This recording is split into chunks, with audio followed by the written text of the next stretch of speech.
Legend of Total War here, and today we've got a Saving and Disaster campaign playing as Karaza Karak, where we'll be going up against a number of different armies and factions coming at us.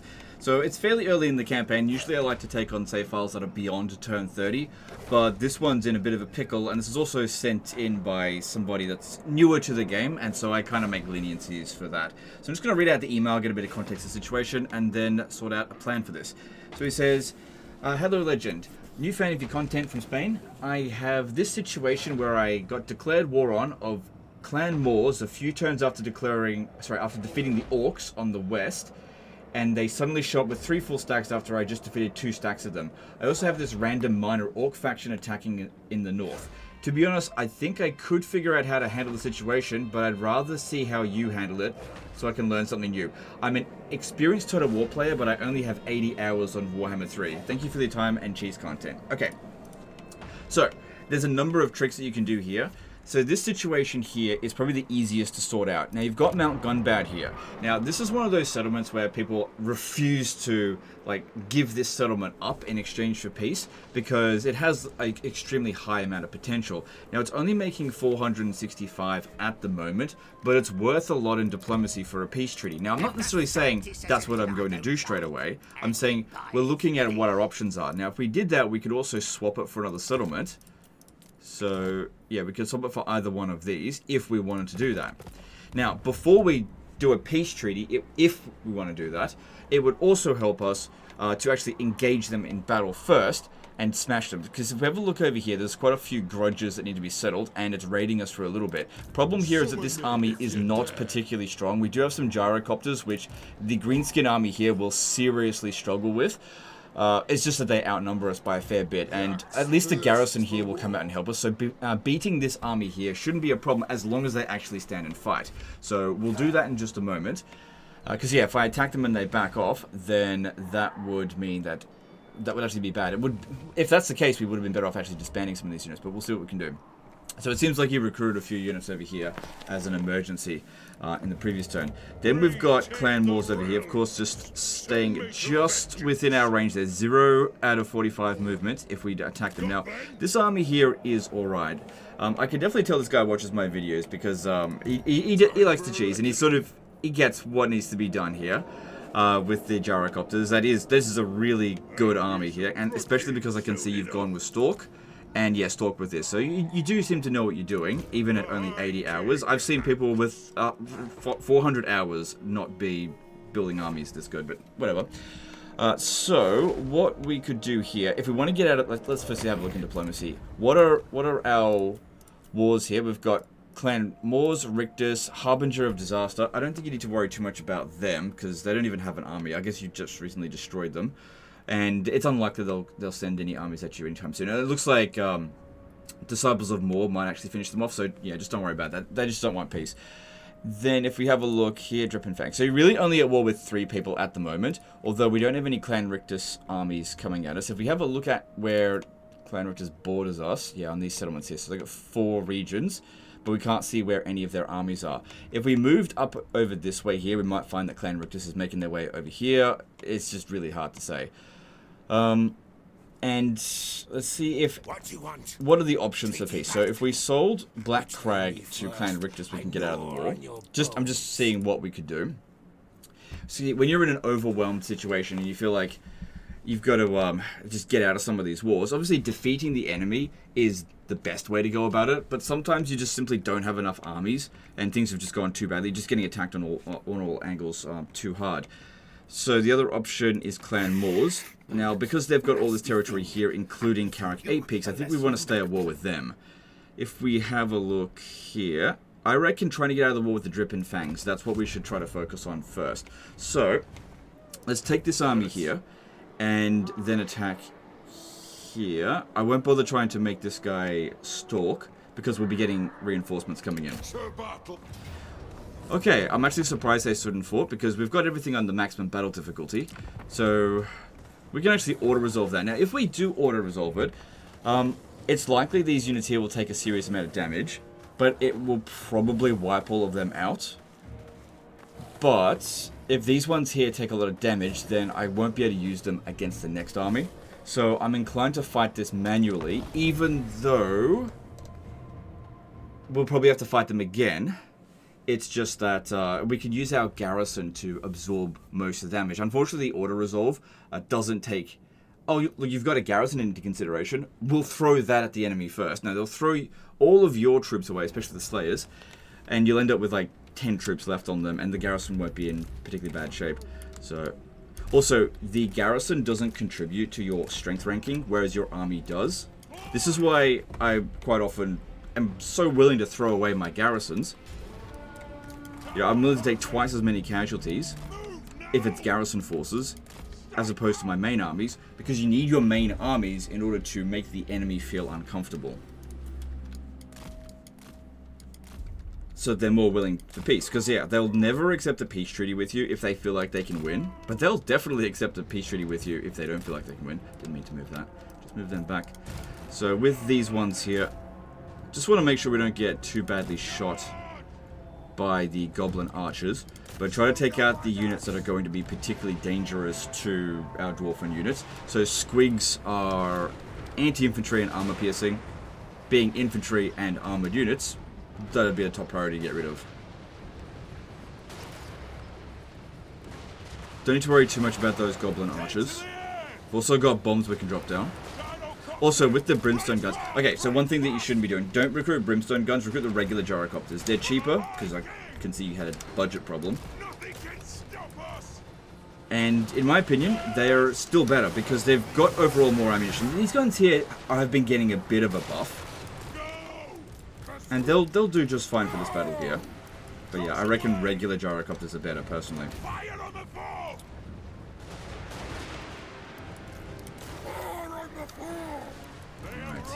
Let's just move over this side here, and let's start using our bombs where possible. Right. Yes, Lord. As you command. That second bomb probably wasn't too good.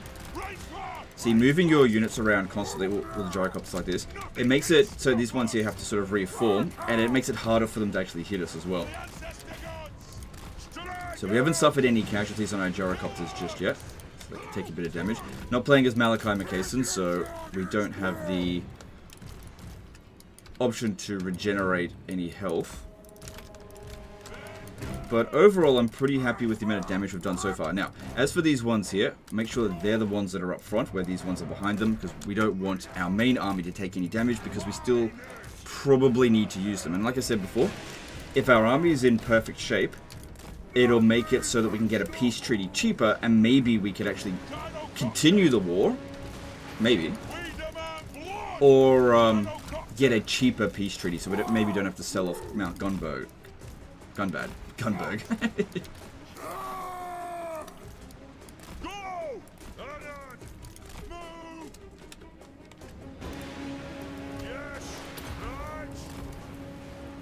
Good, now they're marching towards us over here. They're not really focusing too much on the gyrocopters. That's good. That allows us to harass their back line.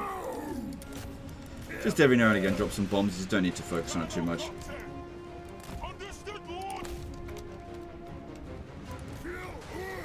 Try to look for spots where they're blobbing up a hell of a lot.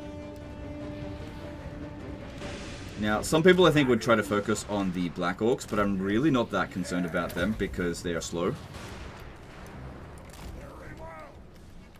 And they're not shielded, so we'll be able to handle them. I think a lot of people see Black Orcs as like these super killing machines, which they are, but they're actually quite easily countered as well.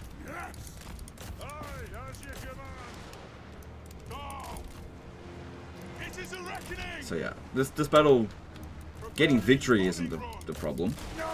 Just want to get a nice clean victory.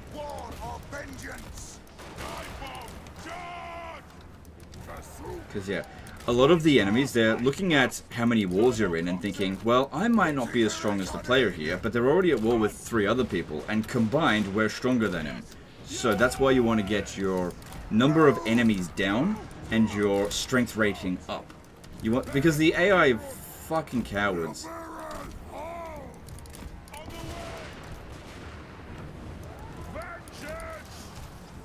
You know, once they feel like the war is not in their favor, in most cases they peace out. Of course, as soon as it's not in their favor, why would you peace out? So you have to kind of trick them into thinking it's not actually in their favor. Which it isn't, not really.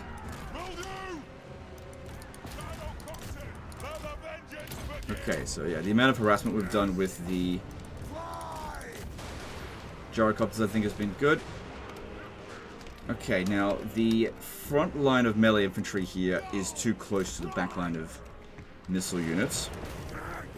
It'll just mean the missile units won't fire effectively once the melee actually begins. It also helps to use a square formation as opposed to a solid line like this. So create gaps in the lines there for our archers to be able to shoot through.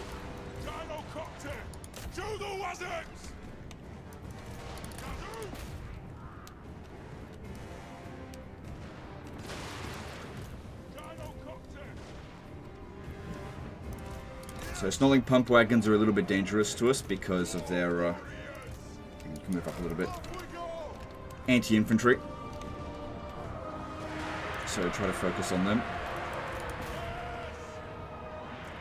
Doesn't matter if we do some friendly fire on the garrison.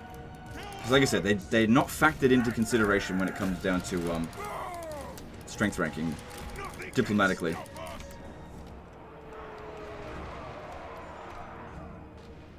It's kind of why in Warhammer 3, you don't really want to build doom stacks early on. You want to build lots and lots of cheap armies to buff up your strength ranking. Because yeah, in Warhammer 2, everyone was going to dogpile you anyway, so you needed an army that basically couldn't be beaten straight away. But that doesn't really happen as bad in Warhammer 3. Keep these ones in reserve.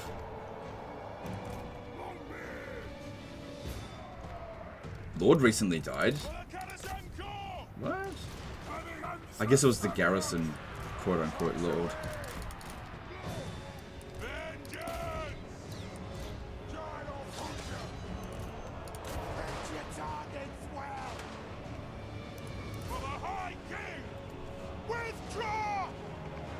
Alright, I'm really hoping we can inflict the army losses soon. Looks like I might actually have to send in our main force here.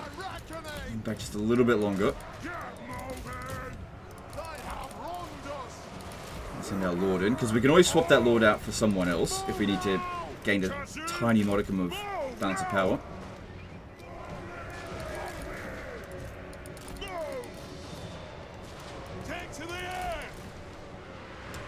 Another problem we might be facing here is that our forces have run low on ammo, the gyrocopters here, and that might be affecting our balance of power enough to not inflict the army losses on them.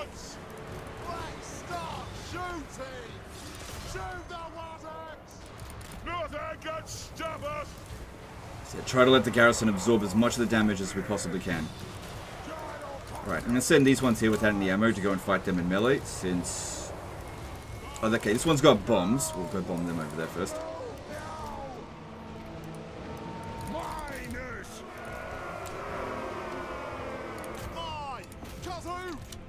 So far, no casualties on our main army. When they spread out like this, it makes the bombs not very effective, but might as well just use them since we're pretty much at the end of the battle here. Understood, Lord. Slayers! I'm not overly concerned about this guy here, which is why I didn't focus on him. Ooh, he didn't kill anyone though with that, so that was good. Still don't want to send them in. Alright, I'm completely out of ammo with the gyrocopters.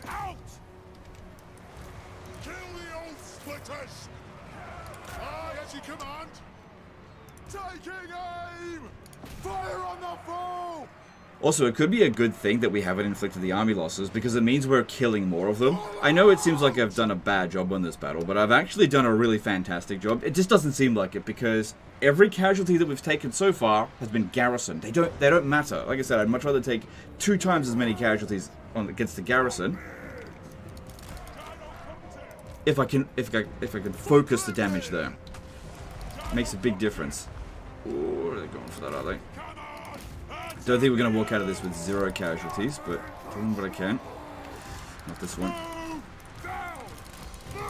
The reason why I'm willing to send them into melee is because they are... they're high health entities. haven't taken any damage yet. Keep sending them in.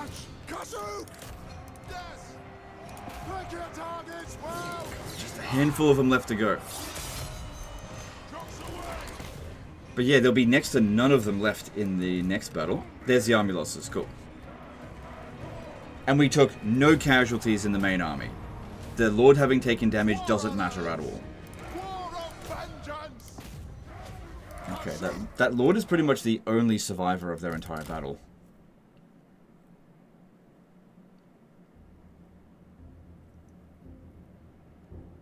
Okay, that unit there is wiped out. Cool. Yeah, it'll say Pyrrhic victory, but the thing is, in terms of how it affects your campaign, there is no difference between a Pyrrhic victory and a heroic victory. You don't get extra experience, it's just bragging rights. But the main purpose here was making sure these guys walked out of that unscathed. Because, yeah, the garrison that's not going to participate in the next fight. Again, I know it seems stupid, but you always got to think about what you're doing. What you do on the battlefield will affect your campaign. Alright, so we'll take the money, since your finances aren't fantastic. Now, if we have a look at this, yeah, hardly anything left.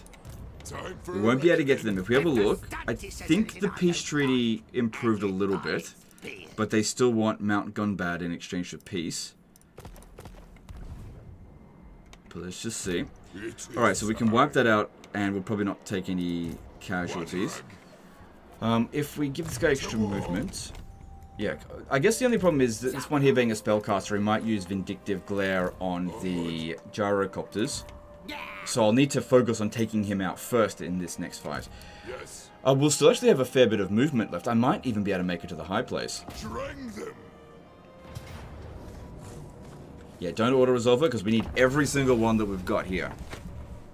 Just in case the next battle is particularly difficult. I'm totally fine with auto-resolving if I don't think there's another battle coming up. But if we've got enough movement that we can attack the high place, you know, that army does seem bigger than ours, but greenskins just can't really handle gyrocopters very well. So it's good that you recruited them. Alright, just keep these over here so they can't see us. Maybe I should have given him an item for healing. In hindsight. No big deal though. Alright, so first priority, take him out. Don't worry about anyone else. Because they can't shoot at us. We got rid of all their archers. It would definitely be better if we killed him. We'd get more loot money, but because he's a goblin, he's probably not going to have enough leadership to hold on. But I'll try. If we hit him hard and fast enough, maybe we can stun lock him. Yes, yes. Okay, well, I did it. Cool. That's all my objectives completed here. But yeah, I sort of assumed that at turn 27 he wouldn't have any heal items, but I didn't actually check. Now, all of these units here are going to get wiped out anyway, but every bit of loot is going to matter when you know, when you're in the shit. You know, if you had 100 grand in the bank and there was no other armies to be dealing with, well, obviously I wouldn't have taken this on as a disaster, but I wouldn't bother running them down. So, sort of my philosophy is effort. The amount of effort that I put in is dependent on how difficult the situation is. If things are easy, then, you know, just whatever. Who cares? Easy way to make it a little bit more challenging is to fuck up every now and again. But now there's not really a whole lot of leeway for that. We don't want to be screwing up. Alright, so we'll take the Oath Gold there. Okay, we can make it there. Let me just see if this guy's got a heal item. So even at... Okay, you managed to get an Iron One Tank. I really should have attached it on the previous battle, but that's okay. Alright, so at the high place, it is a fairly large army that we're dealing with, and the gyrocopters don't have a hell of a lot of ammo, and we don't have what's it called? A engineer to provide them with extra ammo. But if we use this guy here, maybe if we didn't have Root Marcher, I could get 10% extra ammo on them. Let me just see what other options are for other lords. So that guy at level 2. Ancestral Blood Grogny. Hardy. Because yeah, if I swap him out, and then give that guy an Iron Warden Tankard, that'll give us even more health to fight the battle. But one Lord on their own isn't going to make a gigantic amount of difference. Now, the enemy army that we just faced up against was, what, 15 units? And now we're dealing with essentially a full stack, although that army there is quite damaged. A lower level Lord. Plus, I didn't use these units in the previous battle very much. Alright, look here. Yeah, that's improving the odds a little bit. But I guess they can see us having local inferiority despite that smashing of that army there. So we'd have to take out this army here in order to totally tank their strength ranking for them to accept peace. But of course, if they've got no army over here, then why would you accept peace? It's just free territory. Alright, is there any more? Okay, there's regiments of renown we can get. And since we just made a bit of money from all that, that could work. So what would be best? We could go with the Goblobbers. What's going to give us the most number of kills on them? You're not right, Dad. Depending on what they've got. See, I can't see what we've got here. And we won't be able to recruit any more regiments of renown once I arrive there. Well, we might not be able to. It's a bit iffy sometimes.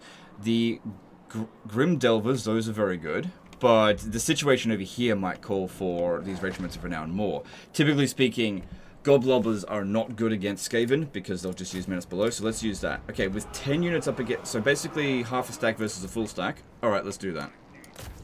Might even give us an auto-resolve victory.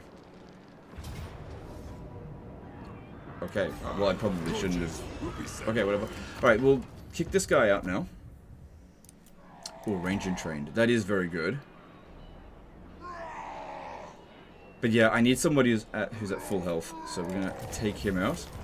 That way he'll be back in a few turns. This guy here is hardy, so physical resistance, and plus we don't have to pay any money for him. Alright, bring him in. And we'll go for the Root Marcher. That's always a bit useful. I don't think it's going to make any difference for this battle.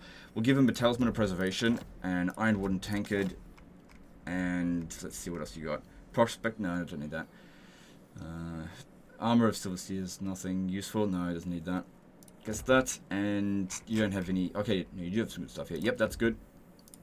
And this. Okay, because I'm probably going to fight this manually, but let's just see. Alright, because we can put those items back on Thorgrim anyway. Alright, that all seems fine.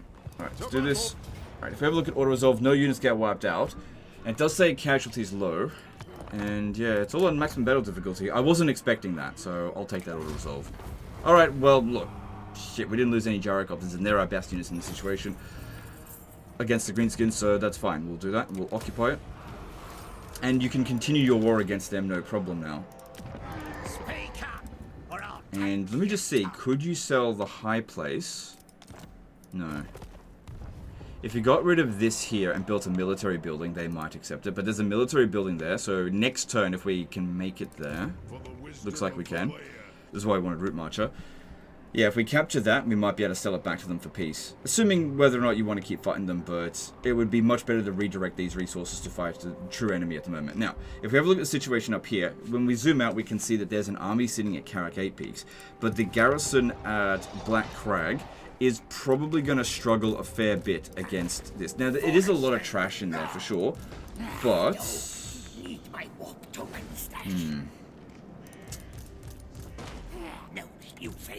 This is not a fantastic army, but I don't know if it can handle 3 full stacks. Alright, let me just take the items off this guy. He doesn't need them over the end turn, because it doesn't seem like they are going to attack him. Once again, let's just check this again. Yeah, they've got another army, but it's not very big.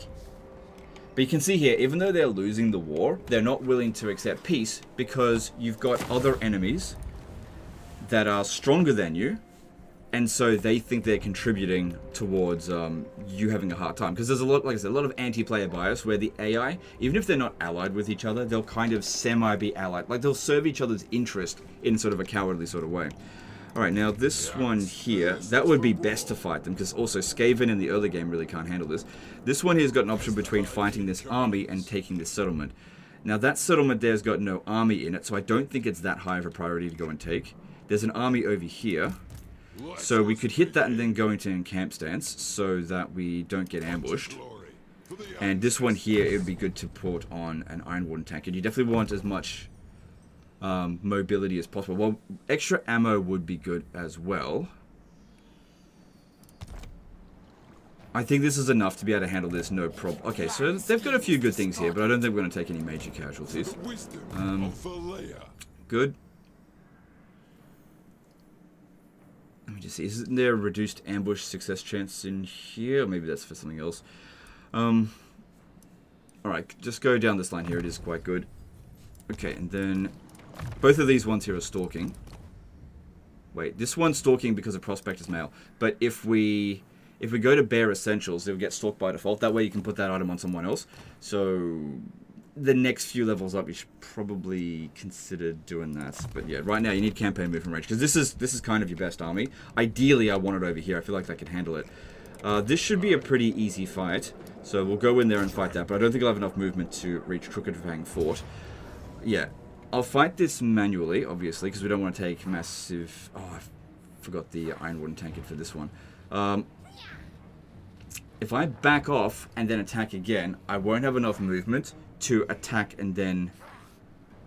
No, I still might be able to go into a camp stance. I think I might. So, bit of a screw up. Let me just check here. Summon me if you dare. No. No, I screwed up with that. So, we better hope... Well, you know what? Even if they ambush us, they won't be able to do anything to us anyway. So, maybe it's for the best. So, I need you to have an Iron Wooden Tankard. Alright, let's do this.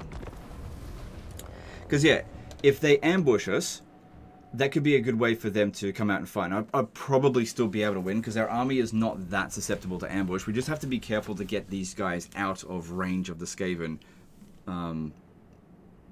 if that does end up happening. I'm taking a bit of a risk here, because I made a little bit of a mistake. But sometimes you can make a mistake and then...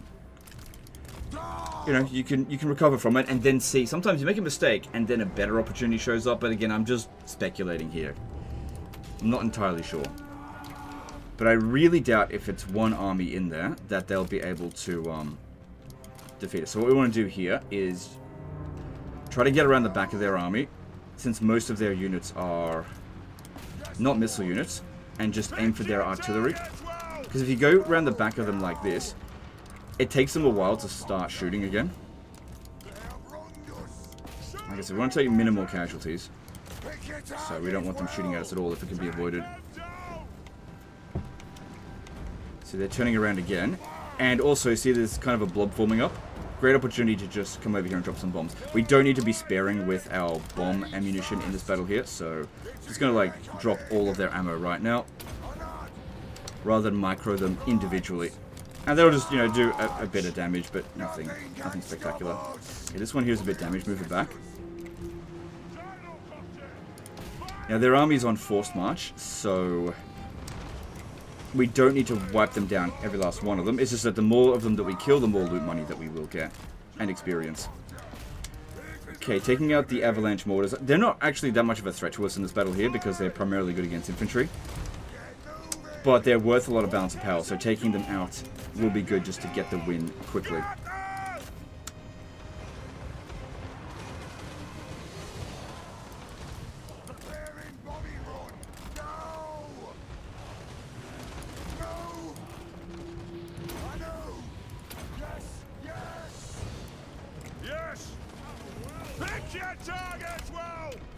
Because, yeah, I think the primary problem the player was having is not that he couldn't win these battles, it's that his finances couldn't allow him any more armies in order to cover the territory that he needs to gain, and he wasn't being efficient enough with his armies. He's got to be more aggressive, which is what I did with that first situation there, and aim for their armies as opposed to their cities.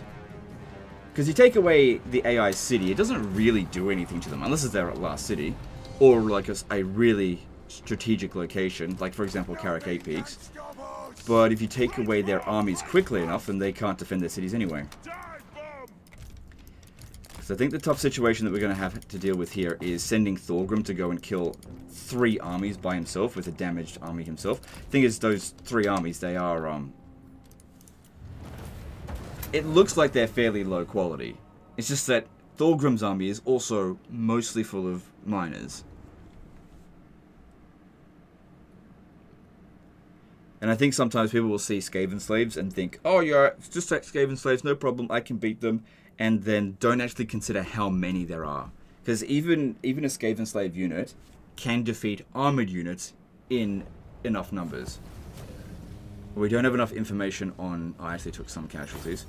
But we'll still take the money anyway, because a few casualties should be fine, because we'll replenish that over the end turn. And I kind of don't expect... Oh, look at that! We're able to replenish anyway. Why is that?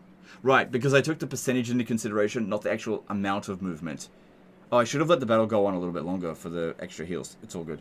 Let's go a little bit. So yeah, I can actually go into encamp stance. We never would have made it over here even if I didn't back off. So I guess the big question is, do we allow that to attempt an ambush or not? Another option is go into an ambush stance here and see if they move up this way. Maybe we can ambush them. Yeah, I think I'll take the risky maneuver. Let's do that. We'll get over there by the bridge crossing. Because if I encamp there, they might just stay in here, and it might be easier for us to fight them on the field. Alright, then... Yeah, probably best to go with more ammunition for now. And then we'll take that one off. Because I think I'm going to need it elsewhere. For the wisdom of Valea. And then, let's see here. That'll be alright for next turn, I guess. Extra campaign movement range. Oh, we're not in friendly territory. So we're not going to get any replenishment. Oh, that's fine. Look, we're not really badly damaged anyway, so never mind. It's all good. Alright, then over here. If we're going to attack this, we have to attack this one. At least Queek isn't there. If I had to guess, I'd say Queek is here. It's just a guess, though. Just because, based on the amount of armies they've got, I mean, there's only so many places he can be. Unless he's... He did say he had defeated 2 of their armies recently, so maybe that's what happened. He actually already defeated Queek. Let's just check if he's got Queek's defeat trait. No. What about over here? Let us begin. No. So, Queek is probably still out there. But I don't know. Okay, so let's have a look here. You definitely need to have an Iron Warden tankard. Armor of silvered steel. Because, yeah, Prospector's Mail is not going to really help us much. Actually, Gambler's armor would be better. Because, yeah, it's only 15 armor difference, and that ward save will be way more handy. Then as for Talisman, you need Talisman of Preservation. Yep. Yep, both of these will be useful. Got a fair bit of Oath Gold. Might be a good idea for me to purchase another Iron Warden tankard, since we've got 3 heroes here. Actually, let me just look at this again. So we've got Thom Philipson. Would it be better to give him an Iron Warden tankard, knowing full well that he probably shouldn't be in melee anyway? Yeah, because he's reasonably high level. I think that is the right call. So we'll give him one, and we'll order another one. One thing. Alright, so enchanted item, order another one. Another thing is we could get the Scepter of Stone. No, you don't have enough.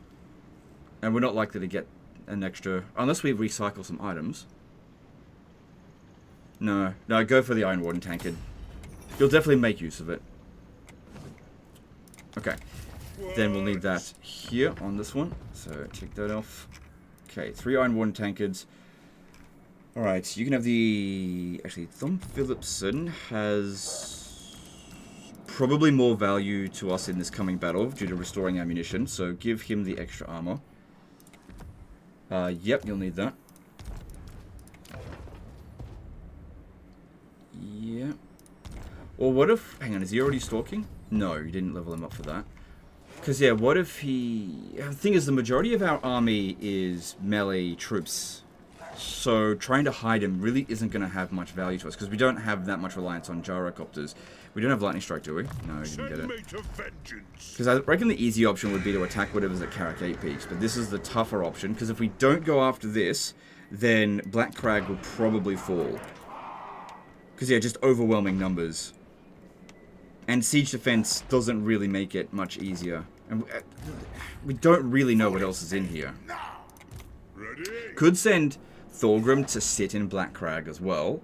And wait for them to besiege us. Could do that. Because there's nothing else they can attack. They could also jump this army over here and then we're dealing with 4 armies. That could potentially happen. But would it be easier to deal with 4 armies with 2 of ours Plus, we won't get any replenishment.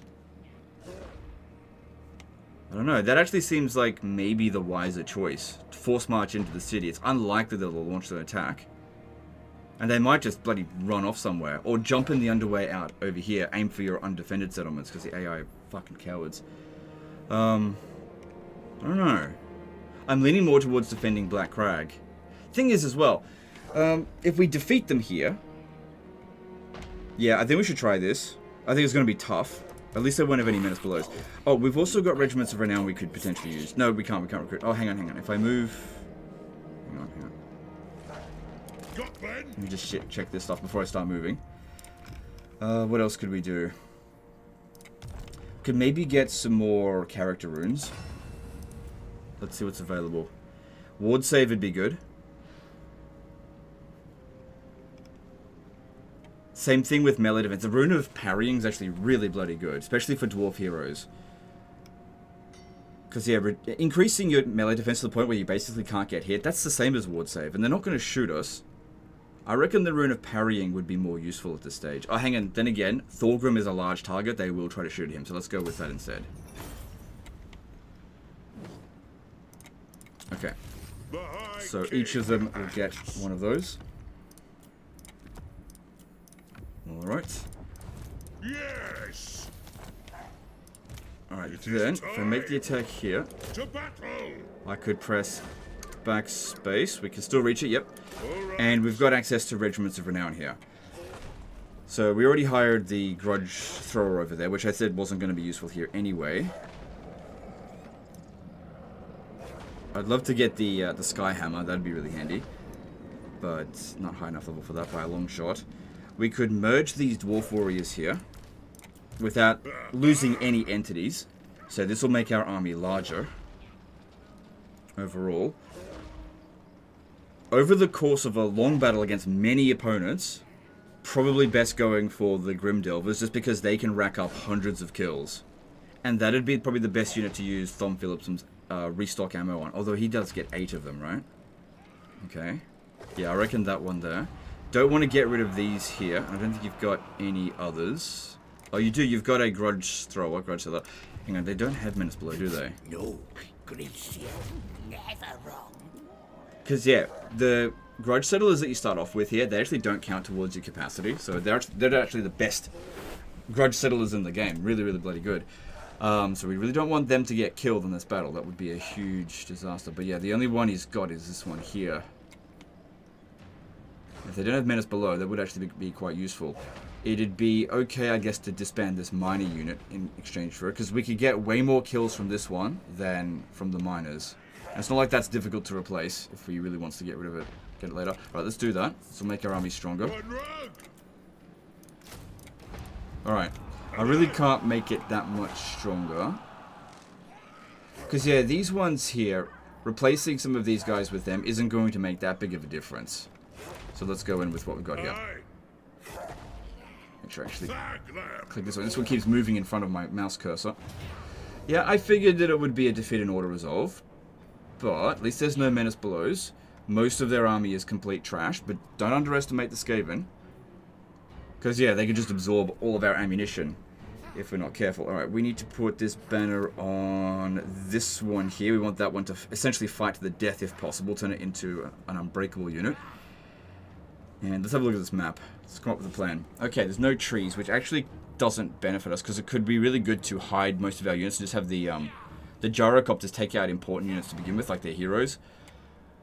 They'll probably wait for their reinforcements, but with the latest patch, I don't know, because they've changed the AI a little bit. Just requires a little bit of practice, and we'll just see if things change, that's all. So we go in here. Use the gyrocopters to take out their most important units, which is, firstly, you need to take out the teeth breakers. That's essential. Then, if we can, take out them, because they stalk and they can be quite dangerous. These two here, also dangerous. Okay, stay away from this side here. Yeah, there's nowhere we're going to be able to hide. Fighting them in this area here seems to be the best option for us. You want to be as far away from the reinforcement spots as you possibly can. Alright. Want this guy to have the best possible position for shooting that we possibly can. Keep these two here in reserve. Only sending them in when things go to absolute shit. These 3 will heal at the beginning, so that'll be good. It'll be a way for us to generate some more balance of power. Just a small amount. So I feel like somewhat confident, but yeah, just don't underestimate the Skaven. So you want to be creating some gaps in between the line, because it'll be really good for the Grim Delvers to be able to shoot through them. So kind of checkerboard them a little bit. Alright, and probably shouldn't have Thom Philipson stand up front fighting to begin with. These 2 will do a bit better. Although he does actually have... Hang on. He's got 30 melee defense. This one's 30 melee defense. This one's combat stats a little bit better. He's also got flammable, but we're not really... Oh, actually, no. That could be useful. But it'll work for missile strength as well. Yeah, just stay there for now. Okay. Then over here... Hang on, this one over here. Stay there. Alright, gyrocopters. So control group 1, control group 2, because that's what I'm going to micro the most at the beginning. I'm going to put this in control group 3, because I don't really need to micro Thorgrim that much. Actually, it just feels weird not putting your Lord as control group 1, so I'm just going to do that. Just felt unnatural for me. Okay. I usually don't like to keep different types of gyro units close together, keep them sort of separate. Alright, so against the teeth breakers, best way to go at them is to come at them from the sides. That way they're turning around so they don't shoot at it straight away, so they're not sort of ready to shoot. That one there definitely needs to be taken out. I reckon the gyro bombers will probably be best for that, which means we'll swap sides over here. Alright, and let's do this. Alright, let's see if they'll wait for their reinforcements. Either way, let's get as far back as possible. But yeah, there shouldn't be any menace belows, because if there was, I wouldn't have recruited this unit. See how they're turning around. That's what we're counting on. This one doesn't fire while moving. Okay, that's good. We don't want it to. Actually, don't even fire at will, because I want you to fire specifically at the target that I tell you to. I'm going to use this now. Get around over here. Good, there's a bit of cover coming this way. Okay, good. The teeth breakers aren't facing us. Like I said, top priority, get rid of them first. First 2 shots aren't going to be very accurate, but then they're going to start shooting at us, so get out of the way there.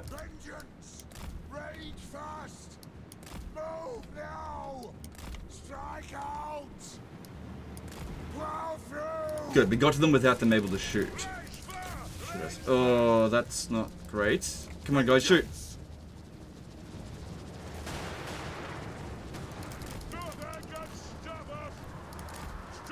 Okay, their reinforcements are coming in.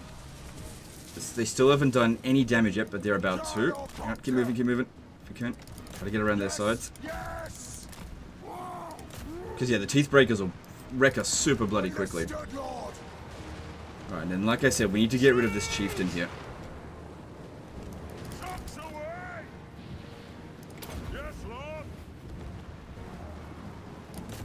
Okay. Good. Alright, this spellcaster here being of Ruin wouldn't be a bad idea to get rid of him, so that he doesn't use Warp Lightning on us over here, which dwarves are so vulnerable to that attack. The thing is, regular gyrocopters, I think, are better against small single entities, but we make do with what we've got. Yeah, okay, the brimstone guns aren't doing enough damage. Maybe get them to aim for the chieftain, and I'll get this one here at point blank range to aim for the Lord. There's that Eshin unit that I want to get rid of. Okay, now we're starting to do some serious damage to it, so that's good.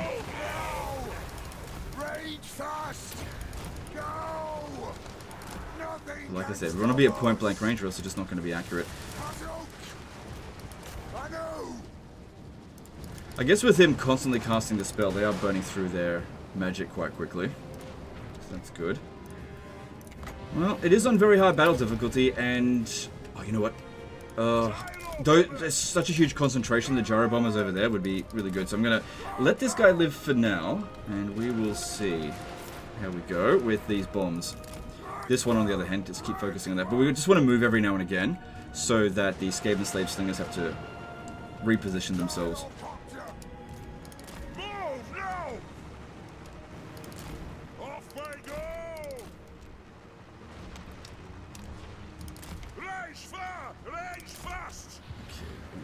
Underneath there. Good. Shame these aren't the Skyhammer bombers, because yeah, their bombs do so much more damage than these ones. But this is still pretty damn good, and getting a hell of a lot of value out of this, I think. Oh yeah, big time. Thanks for blobbing up.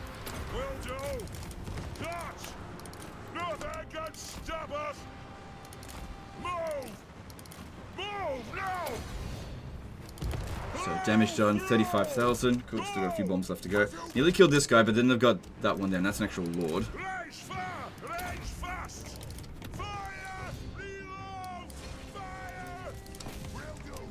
Taking a fair few casualties. Oh, the freaking teeth breakers came back. I didn't even notice. Come on, get over there. And yeah, unfortunately, you can't turn around while you've got Howling Wargale stuck on you. I need to pull this one out. We've taken 4 casualties, but it's mostly destroyed. Okay, they've started shooting now. Bouncer power's still in our favor, but they've still got a whole other army to come in. Now, it's kind of important to, rather than wipe out any individual one of their units, just spread out the damage kind of evenly as possible in this situation here. Because they've got low morale units, we could just try to get them to rout all at once really quickly. Okay, I'm really going to need to get over there and get rid of some of these heroes. Okay, at least the teeth breakers have been dealt with. Let's go. Right, send these 2 up front.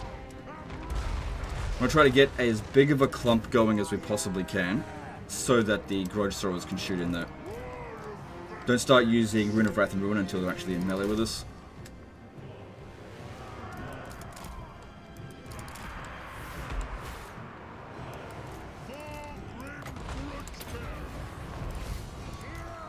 Let's see here. Yeah, there was too many bone breakers for us to reasonably get rid of with the gyrocopters. At least one of them is badly damaged.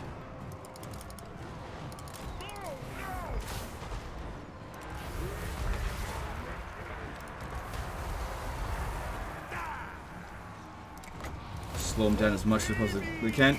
Yep, good. Get them to do that. These shots are wasted on clan rats. Don't even shoot them with that. And yeah, just have Thorgrim just try to be a huge magnet for their units where possible. Try to get our guys to just hold as long as possible. Okay, these ones still need them to take out the bone breakers. It's kind of good that he's actually gone after Thumb Phillipson because at least he can regenerate health.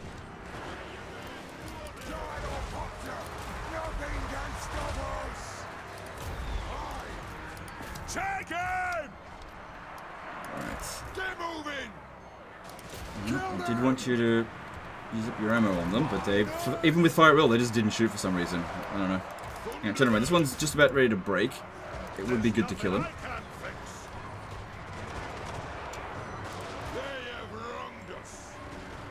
Okay, gotta watch out. This is why I didn't really want to shoot where we've got our troops nearby, because they will inflict a fair bit of friendly fire if you're not careful. Good. That's a bone breaker dead. So even if we did lose this battle, this is pretty costly for them.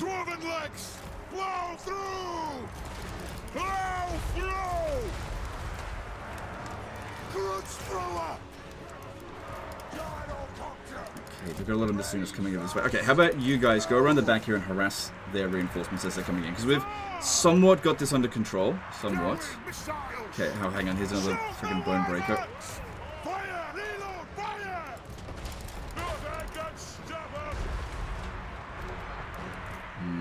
I'm actually not too sure about that. I might need to be using their leadership effect.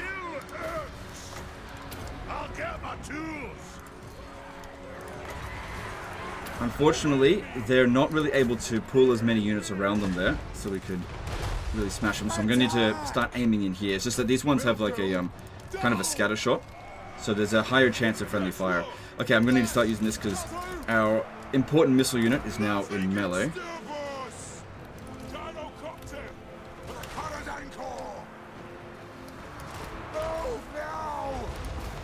We haven't killed any of their lords yet, have we? No, I really do need to. We're just about ready to. Yeah, they're, as usual, they're going for our dangerous missile units, so that's why we're going to give them the availability to have some backup. Good to have some reserves to chase after them. just in case it happens. Good, we got a whole lot of units about to rout. Their forces. None of our units have been wiped out yet. That one's pretty damn close. Oh god, this one here. Those Skaven slave slingers will cause us all kinds of problems. Hit your targets well. Alright, well he's not going to die, but he's going to leave the battlefield at least. So that'll give us a temporary leadership penalty on the enemy. Move now. Find another lord to go and kill. Maybe this one over here. Our original target. Oh, there, I said that guy's really bad at shooting small single engines. Go for them then. This one can help. Maybe I'll use his... Sorry, this one's extra ammo on... Oh, no! Get that one out of there. Try to preserve the integrity of the army if we can. They didn't do too many casualties. We need to put a stop to this friggin' hero. Pick your targets well. Some pretty badly damaged units. Gotta watch out for friendly fire with them. No, go for that hero. Go for that lord. Need to go on.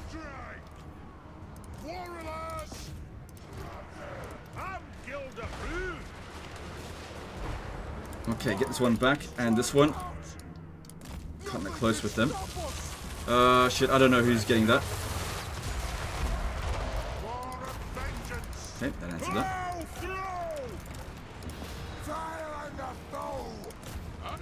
Okay, move anyone that's in particularly bad shape to the back now, because I think the worst part of this battle is over. You can always bring them back up again. Once again, they're targeting the most damaged one. Yeah, escort them off the battlefield for a little bit, but we do want to bring them back soon.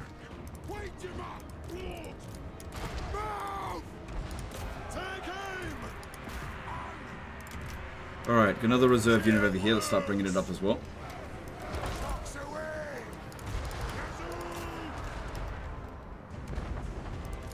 Alright, I'm going to give the gyro bomber a bit of extra ammo because it has done very well so far. Alright, tell the artillery... Yeah, shoot at the missile units. We really don't want them coming back. I really don't want this guy here to live. We need to kill him. Don't even bother trying to shoot a rat hero. With Corollas, it's just not going to work. Actually, you're not going to be able to hit that. Okay, cool. Get in over there.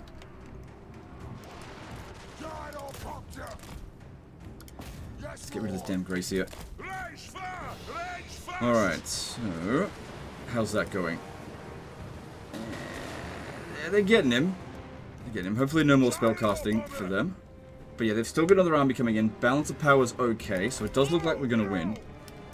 It's just, are they going to ambush us next turn? Because we've used up all of our movement to get here. We can't go into any defenses.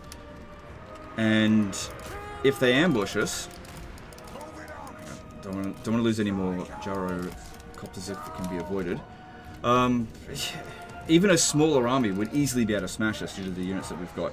But if we have smashed them well enough, then they won't ambush us. Got to also keep in mind that other army that's near... move them back a bit.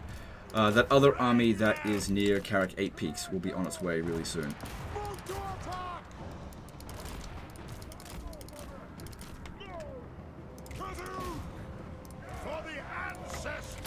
That one back again. Alright, so our miners are in pretty bad shape. It's okay, we can let them stay here now, I think. Okay for ammo. I really didn't want to be losing many hammerers. He avoided. Decent blob starting to form there.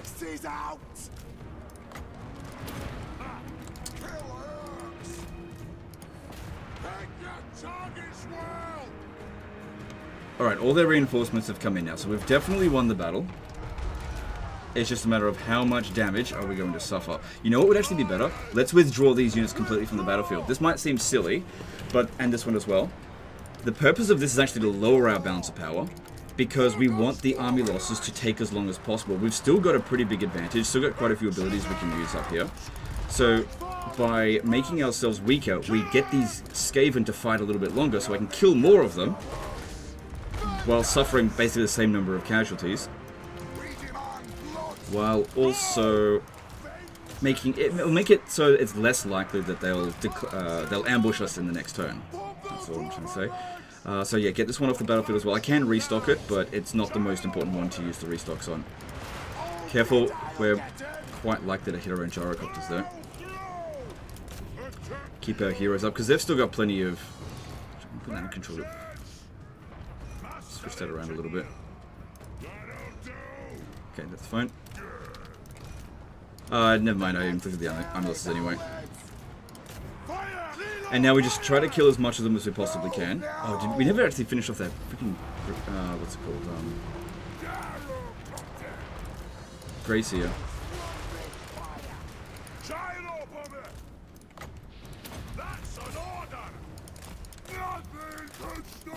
If we can manage to kill some of their units, that'd be great. Okay, we've got to try to catch this one if we can. If you could manage to get him on his ass by stun locking him, that could be good.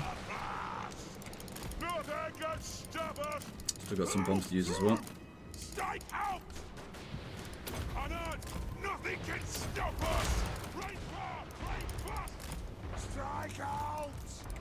Yeah, the gyrocopters don't have that much of a chance of actually killing him. I just got to get our guys closer. Yeah, they're too quick. Okay, try to get them closer in order to actually get him in melee, or even better still, shoot him with this if we can. Well, I wanted to use the, do you have the Rune of Slowness by any chance? No.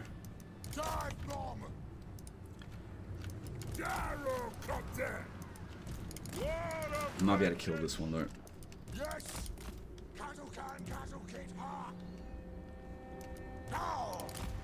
Doesn't look like it. They're just too quick, but we're just not going to catch them.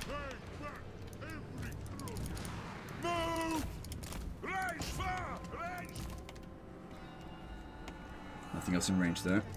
Still, the more damage we do to him, at least that'll help us in the next fight, potentially. Good, we actually... At least we killed one of their lords. They're just slippery bastards. We killed quite a few of their heroes, though. Actually, did the Bonebreaker Lord die? I'm actually not sure. So this one here, I think, was a good choice. 22,000 in damage. This one did 45,000 in damage. That was really good. Maybe I should have actually left the Goblobbers for this battle. That's not an important regiment of renown. Thing is as well, all three of their armies took a lot of damage, the Skaven armies. So if they did attack us again, their best chance of success is to use whichever army is biggest, because the other ones will take some time to bring in their reinforcements. I think even if they do ambush us, their chances are not particularly good of winning. They'll probably just wipe out the grudge thrower unit. Still got some bombs over here. But for the most part, we've inflicted about as many casualties as we're going to. It's not going to make that big of a difference. And now we just have to wait and see if they will attack or retreat over the next turn. At least these three are also fully healed. So a close victory. Okay, cool. We might have actually gotten a decisive victory if I didn't withdraw those units, but like I said before, it doesn't really make any difference what type of victory we get. Yeah, so I did kill that lord and did kill that hero. Yeah, we did kill quite a few of these heroes, so that's good, because they're quite dangerous if they do ambush us, because they're a lot quicker than us. Glad that's gone. That may not be wiped out. No, it should be, because they lost. Yeah, it got wiped out. Okay, that's good. So that one survived. I think that one's on... No, this one here is on the Bonebreaker, that we didn't actually finish that one off. Alright. That Oath Gold would be good for sure, but you could really make use of that replenishment to make sure they don't attack us. We might even be able to force march back in here, but I doubt we'll have enough movement, but we'll see. Because we're definitely not going to have enough movement to pursue them. The hell? Oh, Thorgrim gets more movement for winning battles, is that right? Send me to vengeance. Oh, I didn't take that into consideration. Oh, we can reach them! The High King moves. So, you know what? It was really good that you didn't get Lightning Strike and you still got right the wrongs. It's so rare that this extra 20% is actually going to make a difference for us. And it does, because we can reach it here. Throne bearers, Alright, well, this next level up is not really that important. So, I'll let you decide where you want to put that point into. And over here, getting, let's see, sharpen weapons or harden armor. Or were you trying to get to strike the runes? Reducing the enemy missile resistance would definitely be good. Alright, we'll get Ward Breaker. Wait.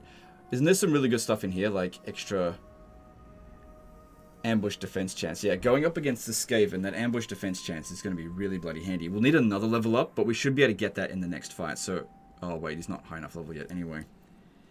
Well, if I don't spend this point and get a level up, then I'll be able to go straight to it. So let's do that. The High King. You can't go doing camp stance. We'll get another 20% movement after this turn, after this battle. So now we're going straight for that one there, right? Yep, because that's the other ones won't have enough movement for it. To battle. Alright, we got a decisive defeat in auto resolve, but if we do that, we'll lose 2 mostly unimportant units. But finding it manually, I'm not expecting any real problems with that, so let's do that. Now, this time what I want to do is send Thorgrim and the other heroes straight at the enemy. Don't wait for them to come at us. Or, because I actually wasn't expecting a choke point battle, leave them at the choke point and move the rest of the army somewhere else. Because I don't think they've got anything that can properly handle any of our guys there. So they're just going to try to run right through us. So what we want to do is try to create a bit of a, just slow them down as much as possible. Get them to blob up where possible. And, bomb them with our gyrocopters and stuff. Alright, so these ones over here, let's just bring them over this way. Yep. No, these ones will be going out that way, but all of these, just wait there, and we'll reform them as the enemy come over here. Right, that's it, move it. Too bad we didn't have Vanguard deployment, that is what it is. Alright, so, they're not waiting for their oh, hang on. No, they're waiting for their reinforcements. I thought the patch note said that these guys would be less passive in these fights.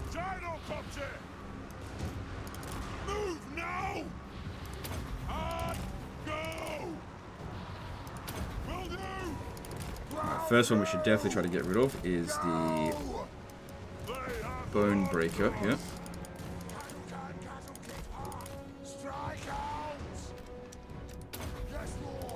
Nothing can stop us. Move now. Dive bomb. Cool, decent amount of damage done straight away.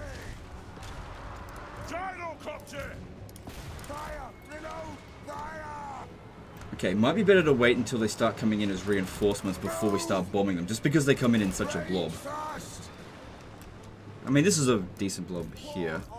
Just the other ones are better when they come in that way. Alright, that one came in first, so maybe these ones. Yeah, go bomb that one over there first. Right, get in there.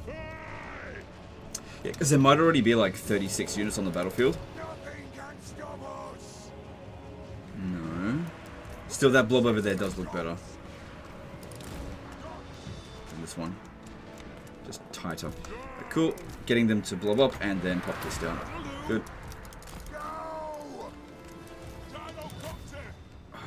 He's gonna die anyway, but getting him would actually give us more loot. It's not the most important thing.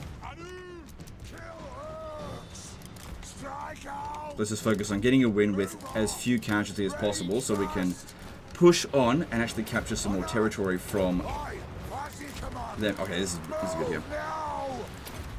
Capture some territory from them and get you out of a war of some, whichever war is most convenient to get out of.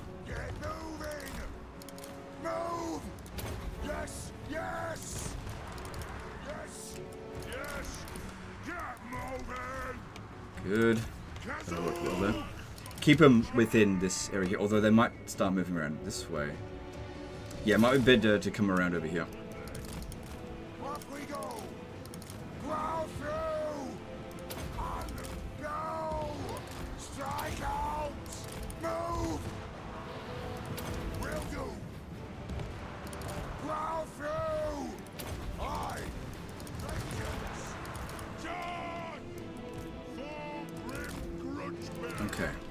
It's good here. Gyrocopter, as you command. Range fast.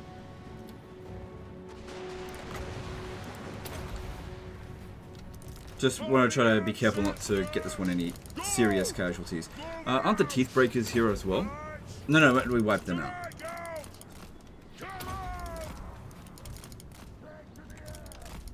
Yeah, come over here. Try to blow them up this way. Yeah, you can stay there. That's fine. Didn't really feel the need to use control groups in this one. Whatever. Just do some now. Gyro bomber. Nothing can stop us. Charge. Honestly, guys, the AI seems exactly the same. Go. Like, they're doing the exact same stuff. I had some people message me saying, "Oh, Legend, what are you going to do now that they're going to fix choke point battles?" It's like, great. But they didn't. Look, they're still doing the same shit they're always done. This is why when I say... This is why I don't really care that much when they put, yeah, we fixed the AI in patch notes. Yeah, bullshit you have. Move now. The clans unite. Hey. Gosh. Nothing can stop us. Move now. This one could use maybe a bit of help. Is that... No, the assassin seems to be gone. Gyro bomber. Yeah, look, why are they coming over here? Like, none of our... Well, one of our units are hidden. We're over there. We are relentless. For the colors and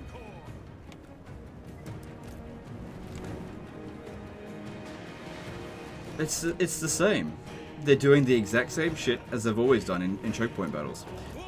Watch. Ah, damn it, I lost the Gosh. gyrocopter. Charge.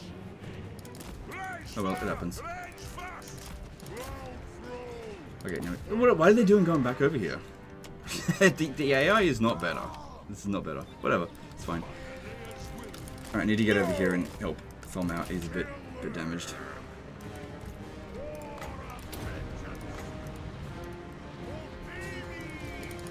Strike out. Move now. Runes of Yeah, just keep using the Rune of Wrath and Ruin here. See, if I had left our artillery over here, they would have come straight for us. Gyro bomber. Which is why I didn't do that. Fast. Because, yeah, gyrocopters are so good at harassing the enemy, especially if they can't fire back at us. And we made sure they couldn't fire back at us because all of their good missile units, or one of them, was eliminated in the previous battle. the might.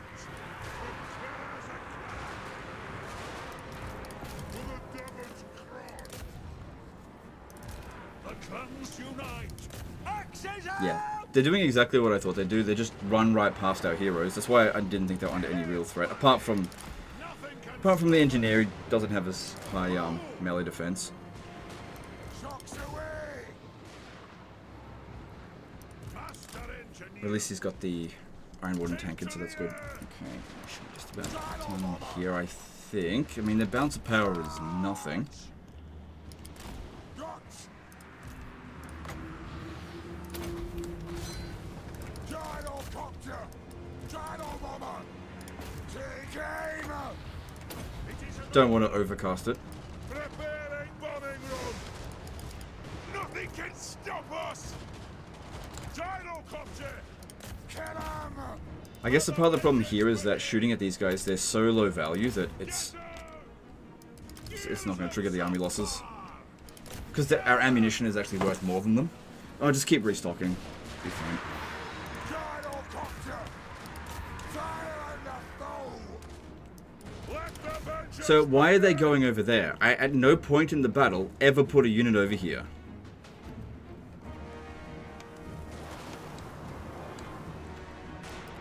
We've improved the aggressiveness of the AI. They are now aggressively stupid instead of passively stupid. Oh, Legend, what are you gonna do? Body run. Flow.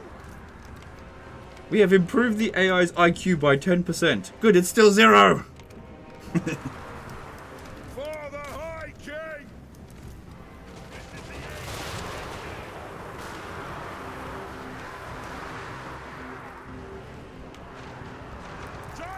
Right, is this... Okay, now they're starting to come over here.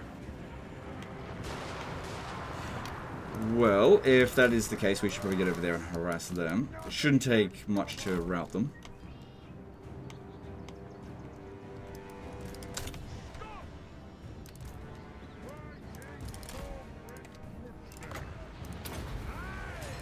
Good. Bit low of ammo on the gyro bombers, but I'll send it back to go get some more in a bit. On the way. Yes. Okay, now we need to move our melee infantry forward just a little bit so they don't obstruct our missile units.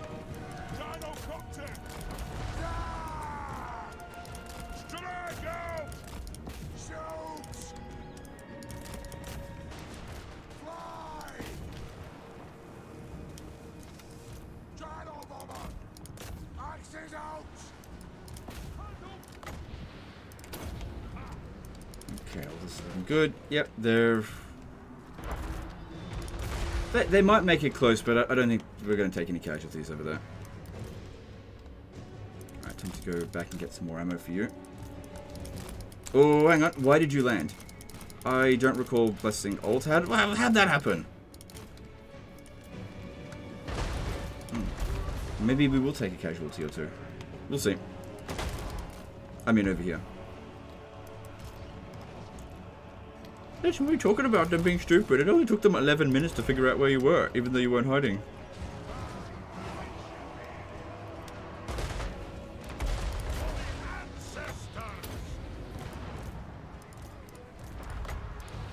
I'll get my tools.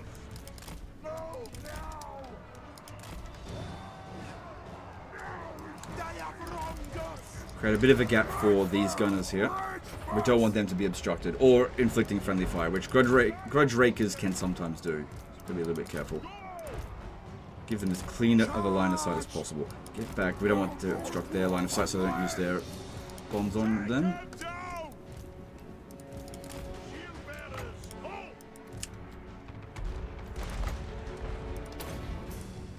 Okay, all good.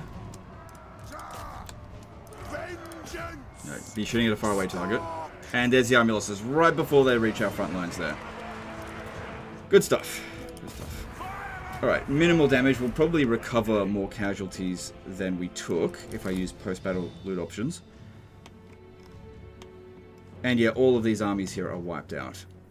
Now, the problem that you might face if you're not aggressive in after this battle here is because these are the armies that they probably recruited at the very beginning of the campaign, which is what they're...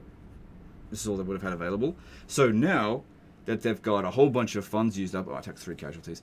And they've got a whole bunch of funds used up, freed up, they will start recruiting better units, possibly even storm vermin. So while they might have fewer armies, those armies will be better if you give them a chance to recover. So you need to be as aggressive as possible. That's good. So 12%. Yeah, we definitely recover all of the casualties that we suffered in that battle. So that's good. We only gained from that.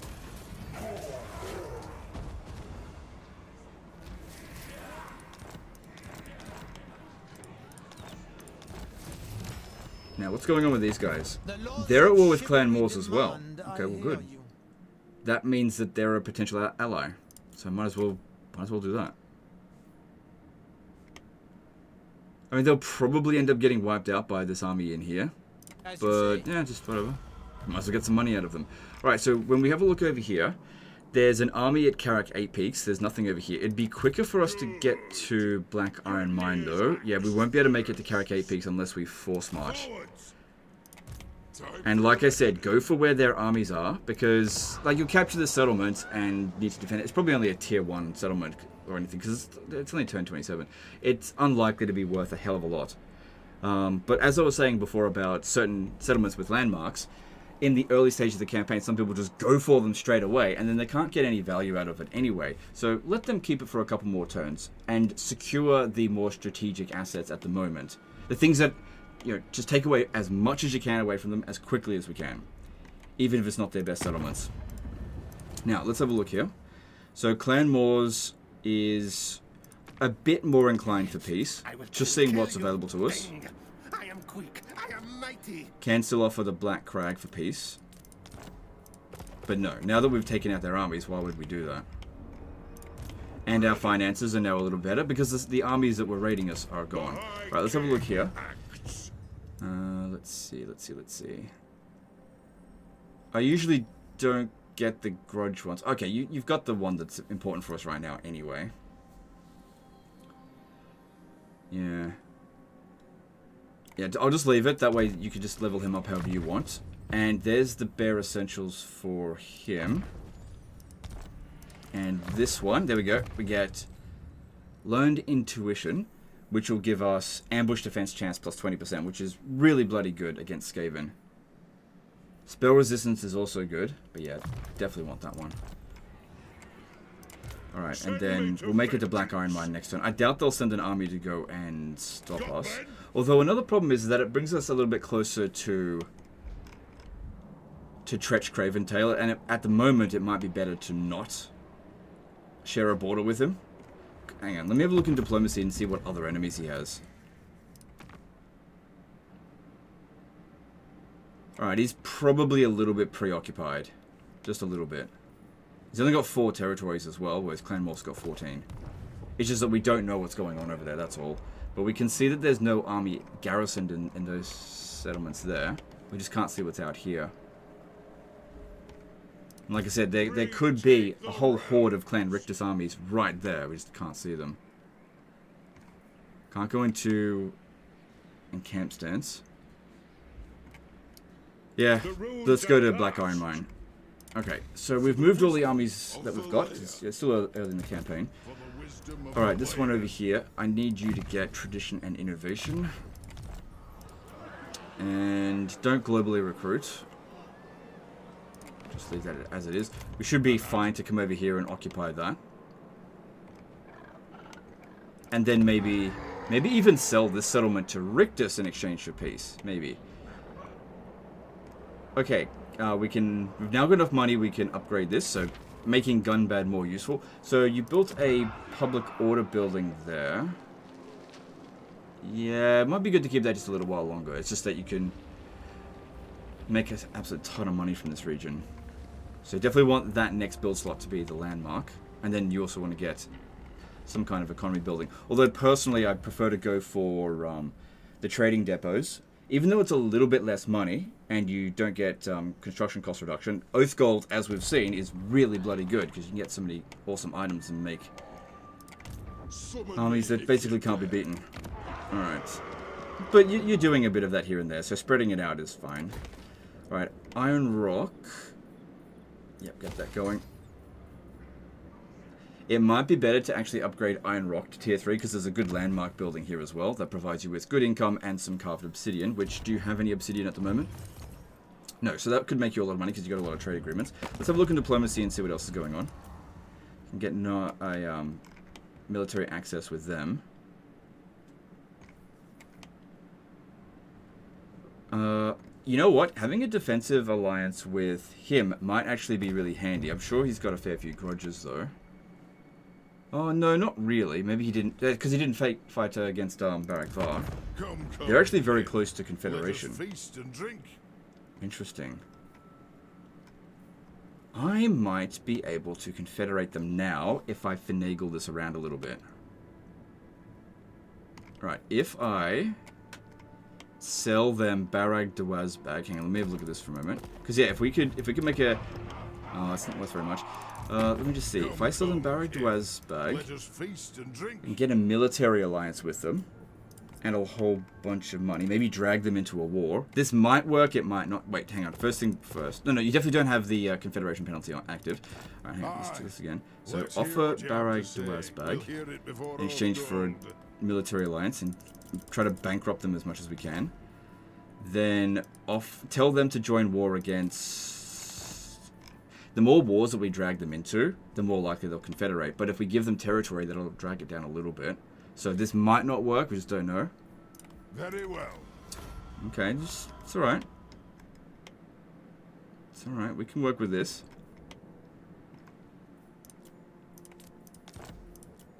Because like giving that settlement up, it wasn't that big of a deal. Okay. Then... then if we give them Bitterstone Mine and get them to join war against Clan Moors, they won't do that. What about Clan Richters? No. Hang on. Maybe Drippin' Fangs. No. They don't value this settlement enough. Because what we want to do is put them on a border with someone that they're at war with. Like, Ekrund is... These settlements are not super valuable to you. So if we transfer these settlements over to Dot Karaz, that way it should be able to prevent a war that could potentially happen with Scarbrand. And as soon as Scarbrand declares war on them, well, then they'll instantly confederate. So I kind of want to get these settlements over to them. Let me just see. If I go Bitterstone Mine for Barag Dwazbag. No, they don't want to give away any of these settlements. Oh, that's another thing. We don't have our relation high enough with them. Okay, what about... Hang on. You know what? Let me just check this again. I need to have a look at this province. They'll want Ekrund more than Bitterstone Mine. If we demolish this and build a barracks, that'll be worth a hell of a lot more. In the offer. We can't just outright declare war on them. I could declare war on Scarbrand, and that'll bring them in. But you may not want to do that. Because they're currently preoccupied. Oh, hang on, he's at war with Ironbrow's expedition. You could actually use this to join war against Ironbrow's expedition, right? So that we can find... this will help us meet Ironbrow. And we might be able to peace out with him immediately. This is really iffy stuff that I'm doing here. But yeah, sending a hero down this way. Probably not going to happen anytime soon. So do this. Hopefully I'm not screwing you over too much. Okay, then we go down to Ironbrow. He still likes this. Ooh, pretty close. Okay, then we could offer to go to war with the Drakenhof Conclave. Because they're too far away anyway. They're not going to come at us. They're like all the way down, let's see, around here somewhere. And we can get a non-aggression pact with him. What are some other options? I'm not going to war with Scarbrand, so that's basically the only option there. And that way we've met him, and there's no penalty to reliability, and there's no penalty to his actual relations with us, and it's heading up towards 52, so that's good. That's good.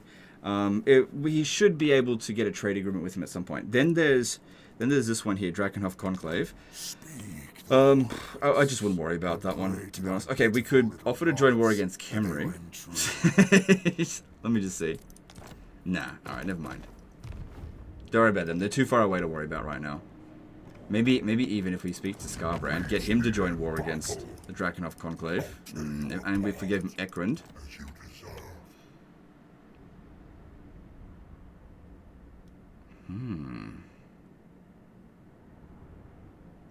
Interesting. I have an idea. I could give him Ekrund, recruit a lord there, and then just take it back straight away. It will lower the settlement level down. He'll end up going to war with this, and if I declare war on him this way, I can drag in Barak Var into it.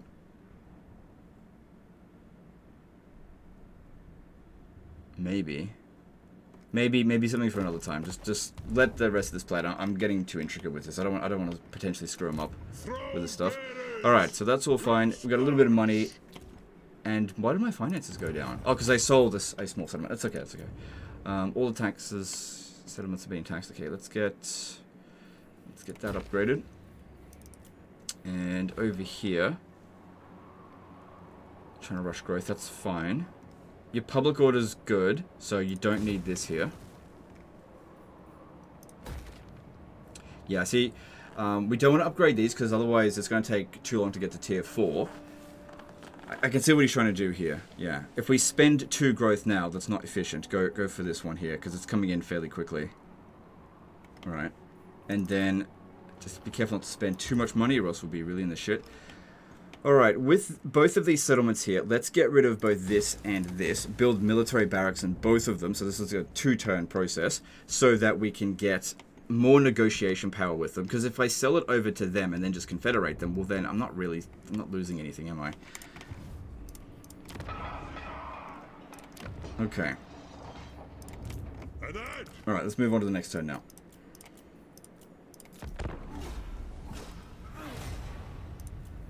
I think when playing as any Autotide factions, one of the strongest things you can do is actually a lot of this diplomacy stuff, all throughout the campaign. Okay, I think they moved the army that was at Caracay Peaks over to Valea's Sorrow. Maybe. And they decided not to attack that army. Either that or it remained in ambush stance. So that doesn't look appealing, but we're not at war with him. Maybe he's going to go fight those other greenskins, I don't know. I am the High King. Okay, you've already got a non-aggression pact with him, and there's no downside to this unless you intended to declare war on him anyway. So...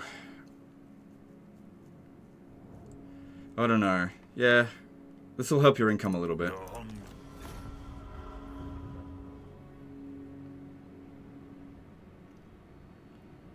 So those greenskins never leave that area. Alright, looks like they're just going to sack that settlement because they never occupy territory, so that'll just make it really easy for us to occupy it.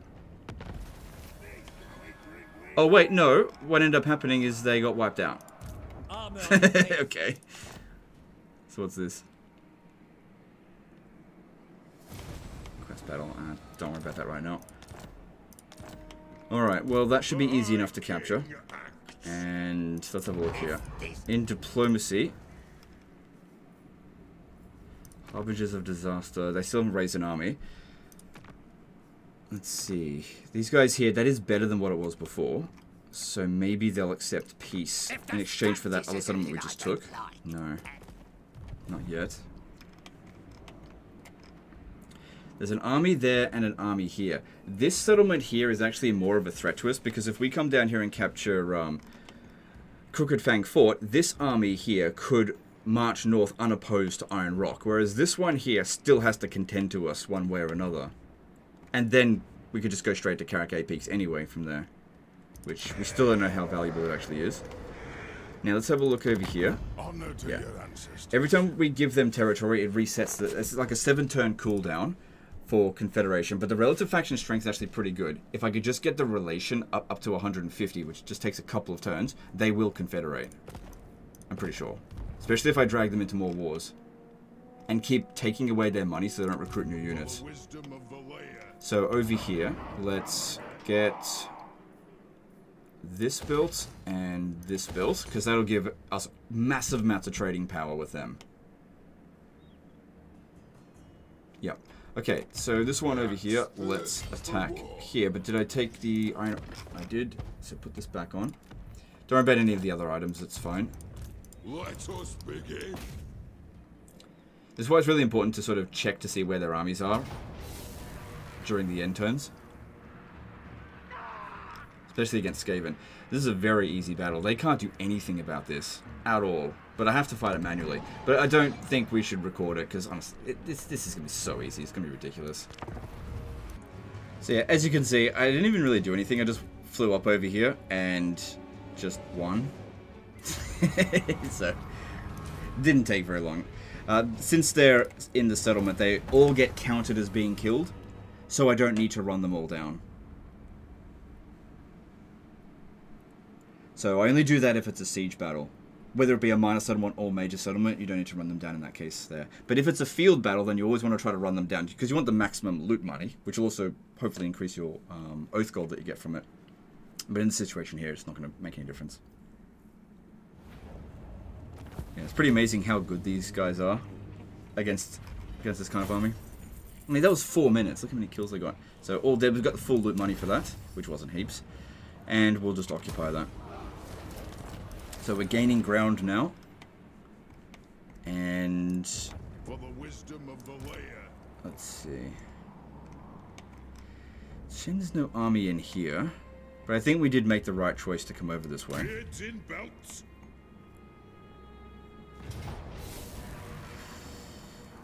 Alright, how many menace blows we're looking at here?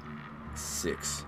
Alright, in this sort of situation here, if I auto-resolve it, this one's not going to get hurt, I think. But the damage units will probably take a bit more damage than we'd like. But that is a very important unit. Hang on, if I have a look at this...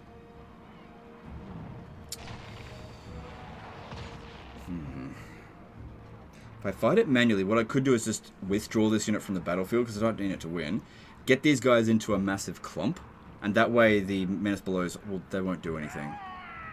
Alright, that'll work. That way we'll take minimal casualties that way. But yeah, when there's loads of Menace Belows in the area, and it's a minor battle like this, and you've got artillery, just get them off the battlefield straight away. Don't even use them. Because it's the first thing they're going to target, and even if you put a whole bunch of units around them, when you're playing on maximum AI cheats, they'll still manage to inflict a fair bit of damage because they'll charge in, get the charge bonus. So, this one here, we've got 45 seconds to get him off the battlefield.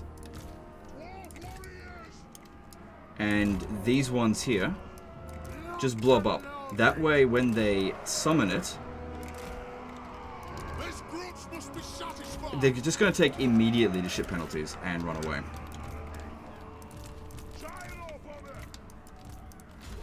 So go, run. Okay. And these guys here just win the battle. And even if these guys do come over here, what are they going to do? We've got plenty of armor here, so it's not going to do anything.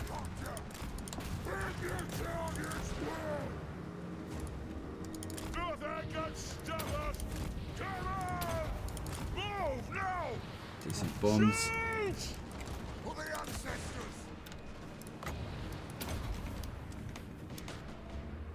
Okay, here comes the first Menace Below. Yup.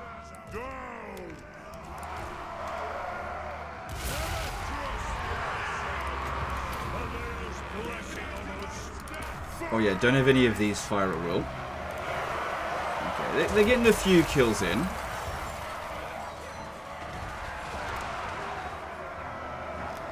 But they're low value kills, so it's not a big deal. There's just nowhere to hide our troops, so we're just going to suffer a little bit because of the Menace Belows. At least, by winning this battle here, we'll start stripping away the skaven corruption so they can stop doing this shit on us.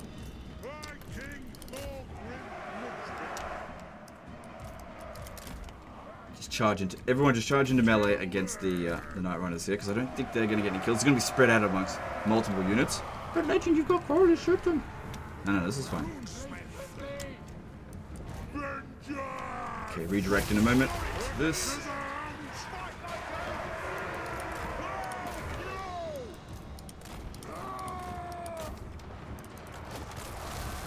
Yeah, no, that's fine. And this one here didn't get any kills, that's great. Because yeah, we need to keep the army as healthy as possible. Well, we definitely could have auto-resolved it. And we can't see another army on the horizon. Damn. That doesn't mean there isn't one.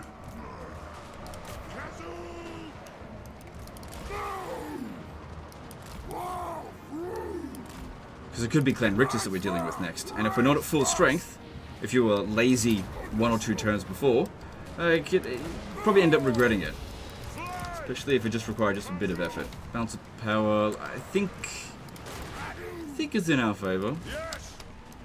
Should be army lossing them any moment now.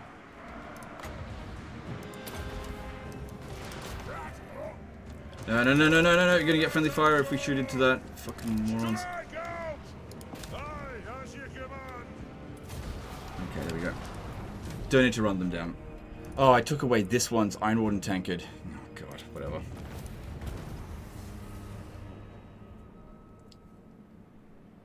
So 2 casualties. The Menace Below that charged in first. That was the only one that did any damage to us. If I had auto-resolved that, I guarantee I would have taken more damage than that.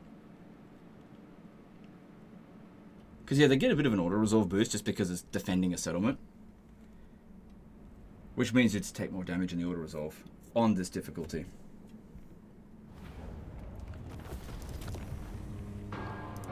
I think when playing as the dwarves, you really just need to try to be not lazy wherever you possibly can. Even though they're a really powerful auto-resolve faction, it can be very tempting to do that, but just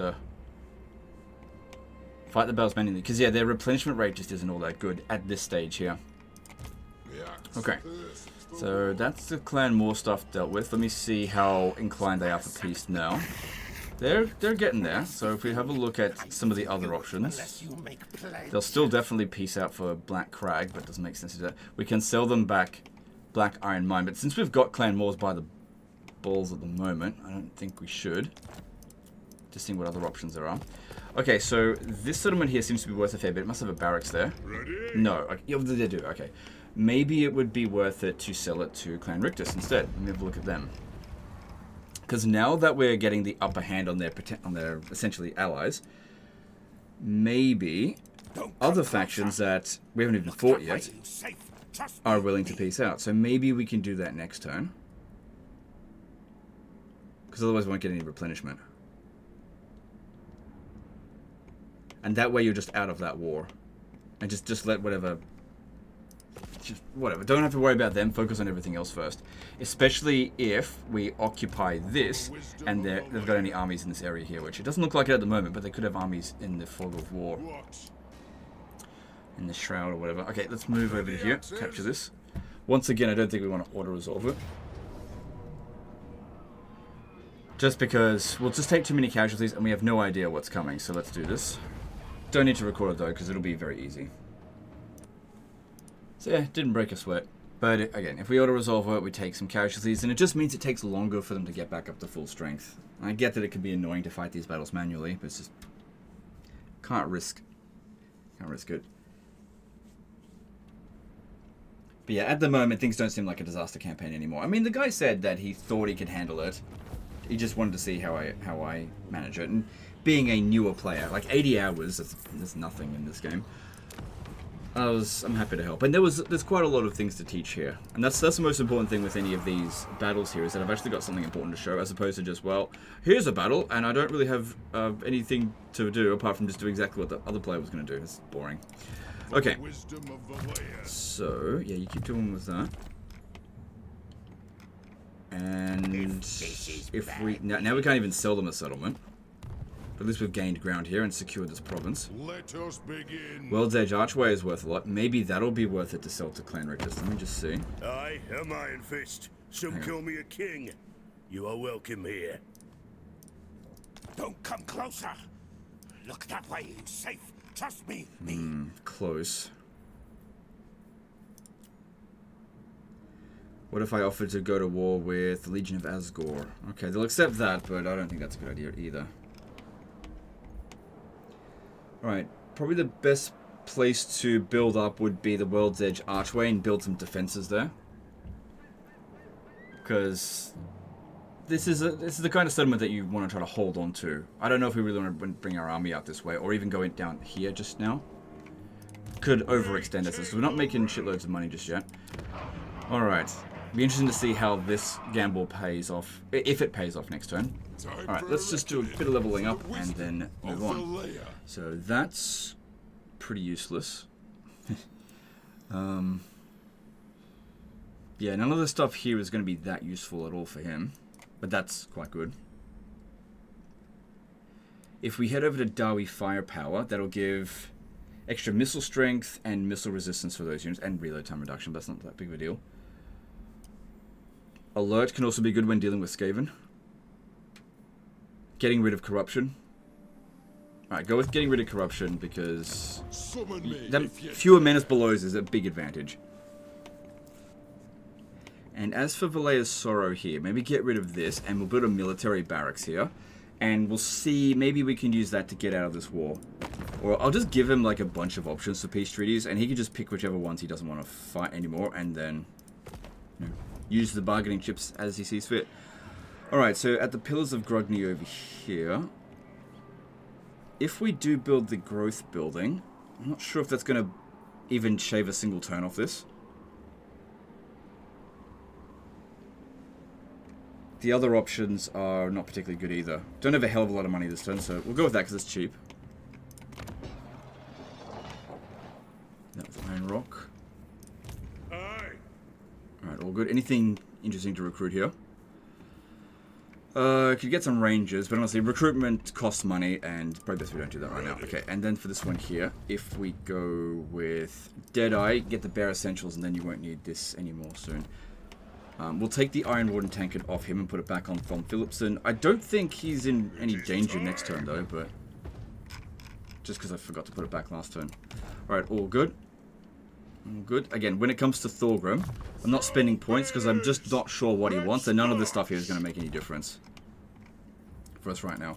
Okay, commandment over here, so let's go with, yep, Empower the Guilds. Actually, let me check your other commandments. So you went with this. Venerate the Ancestors at Black Crag. Maybe when you captured it, there was a fair bit of corruption, but it seems to be gone now. And it would just stabilize this right in the middle. So, might be better to go with Empower the Guilds. That way, cheaper construction and also more growth. And then Silver Road. Yep, that's fine. You've done that right there. Cool, moving on. So, we'll see how this turn goes. But I reckon we won't need to do another one. If nothing else goes to shit. Not that anything's gone to shit in this, but sometimes I think, oh right, I'm about to finish the disaster campaign, and then I hit end turn, and then it all freaking falls to pieces, and I end up doing it for another 5 fucking hours. There's been a couple of those. Like Grimgor declares war, or a whole heap of armies just jump right into undefended territory. You just never know what's going to happen. It looks as though they've now gone from being on the attack to going on the defense now.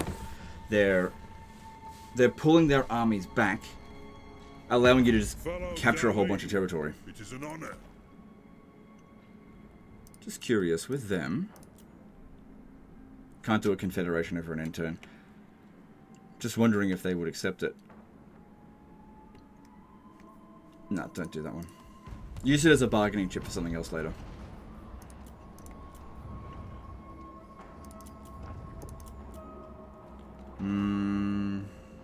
What are they doing? Maybe they're going after the Chaos Dwarfs?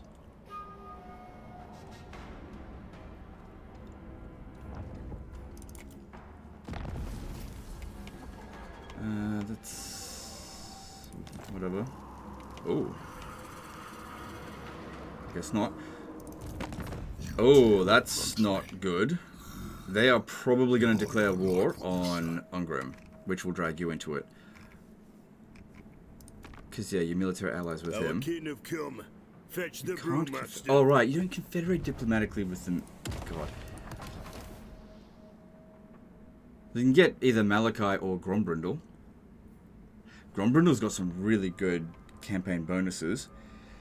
But I reckon one of the best ones to get in the early stage of the campaign is actually Belagar Ironhammer, because he provides massive bonuses for the entire faction. And his potential doom stack is really good. Also, having Ungrim... Not that we could confederate him right now, but having him defend the northern territory is definitely useful.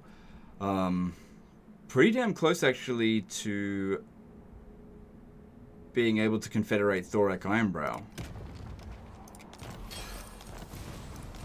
Okay. Let's just see here. If we confederate any of these normally, we don't... It doesn't increase the cost on those, I don't think. I think they changed that, right? Okay, let's see here. Let's hear what you have to say. Seeing what's available. Wait, who had a mission for us? Karak Kadrin had a mission to take out Quick. Okay, now we can at least see where he is. He is down here. Yep, accept that mission. Because you're probably going to have to fight him again at some point. Unless he wants peace, and you want peace. Oh yeah, not him. It's weird, the peace chance on that one's actually gone down. Let's see what the diplomatic options are this turn. So with the Drakenov Conclave, that's actually getting a lot better, because he doesn't seem to have done very well recently. Then these ones... This is bad. Can't do much about that. Bow too quick. Make muscle. Yeah, we definitely can get out of that war relatively cheaply. Perhaps claw pact possible? Just need some security. Ooh. You have relative. Probably would be best to sell Black Iron Mine to Tretch, depending on how well this war goes with them. Okay, so it does look as though Tretch is going to eventually defeat Astrogoth. This is pretty normal. But yeah, with Grimgor potentially declaring war on you in the next couple of turns, you probably want to get some forces ready to go over there and help him out. Unless we can get him to join a war. Hang on, let me see. If I can get him to go to war with someone. He doesn't have any wars going on at the moment. Problem is, factions that hate you usually won't join war with someone unless you give them a hell of a lot. And we can't give him any territory, so he's not going to accept anything. And hang on, how many settlements does he have? 8. Strength ranking 2, you should be able to handle it. Thing is, Ungrim is already dealing with Azag. So yeah, I can see that as coming up right away. So might want to wrap up these wars with the Skaven. Hit them as hard as possible on this turn here. So that they peace out. Alright, now, having a look at this Confederation. Let's hear what you have to say. The options of what we can do here. We built up bit of stone mine with a barracks, so now we should be able to... Okay, we can get them to join war against that. But let me just see if I can make a swippity swap on this. Hang on, if I swap it with Varenka Hills... Nope. Dokkaraz, nope. Dosbag, nope. Nope, they won't give any of those settlements up. So yeah, if we got him to join war against Clan Moors... Because like I said, all we got to get that up to is 150, and you just get those settlements back straight away anyway. And you don't really want to be on a border with too many factions, and this whole province here doesn't make you much money anyway. So if we did this, we get a little bit of money out of them. Get him to join war against a major opponent, and he'll also be bordering them. Agreed.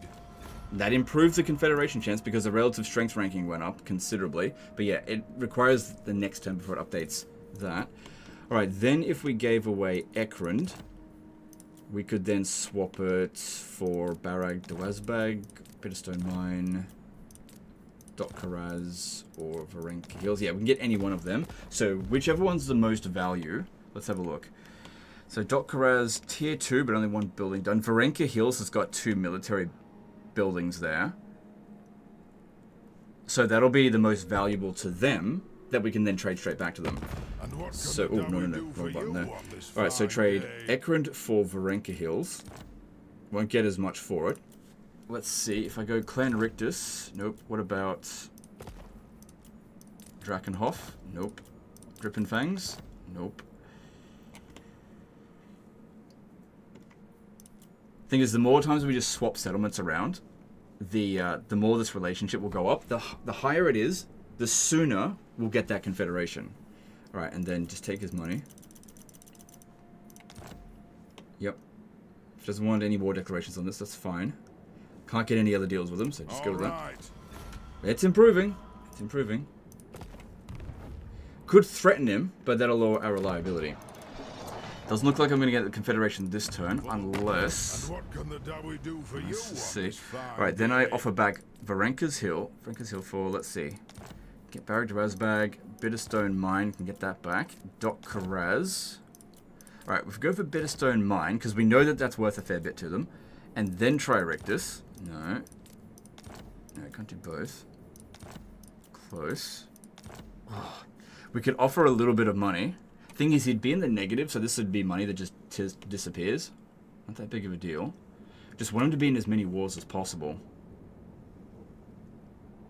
What if we don't worry about Bitterstone Mine at all, and instead get all the war declarations? No, I won't do that.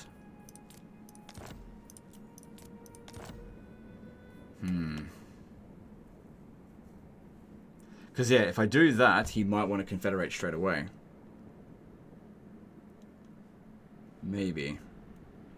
Hard to say. You just don't know what the outcome of it's going to be. Because yeah, the more wars he's in against dangerous opponents, they're gonna feel the relative strength ranking really move against their favor.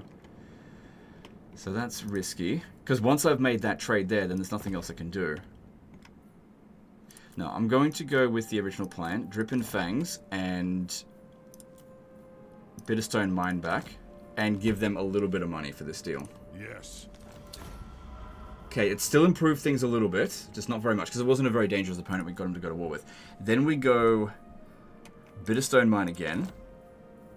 Get him to join war against Clan Rictus. Nope. Drakenhof Conclave, he'll do that. Alright, once again, let's just maybe swap. Hang on. What if I go Bitterstone Mine for Varink. Actually, no, none of that. Join war against Rictus, and I'll offer also to go to war with them. Ugh. That's iffy. The thing is, if I join another war, that'll adjust things again.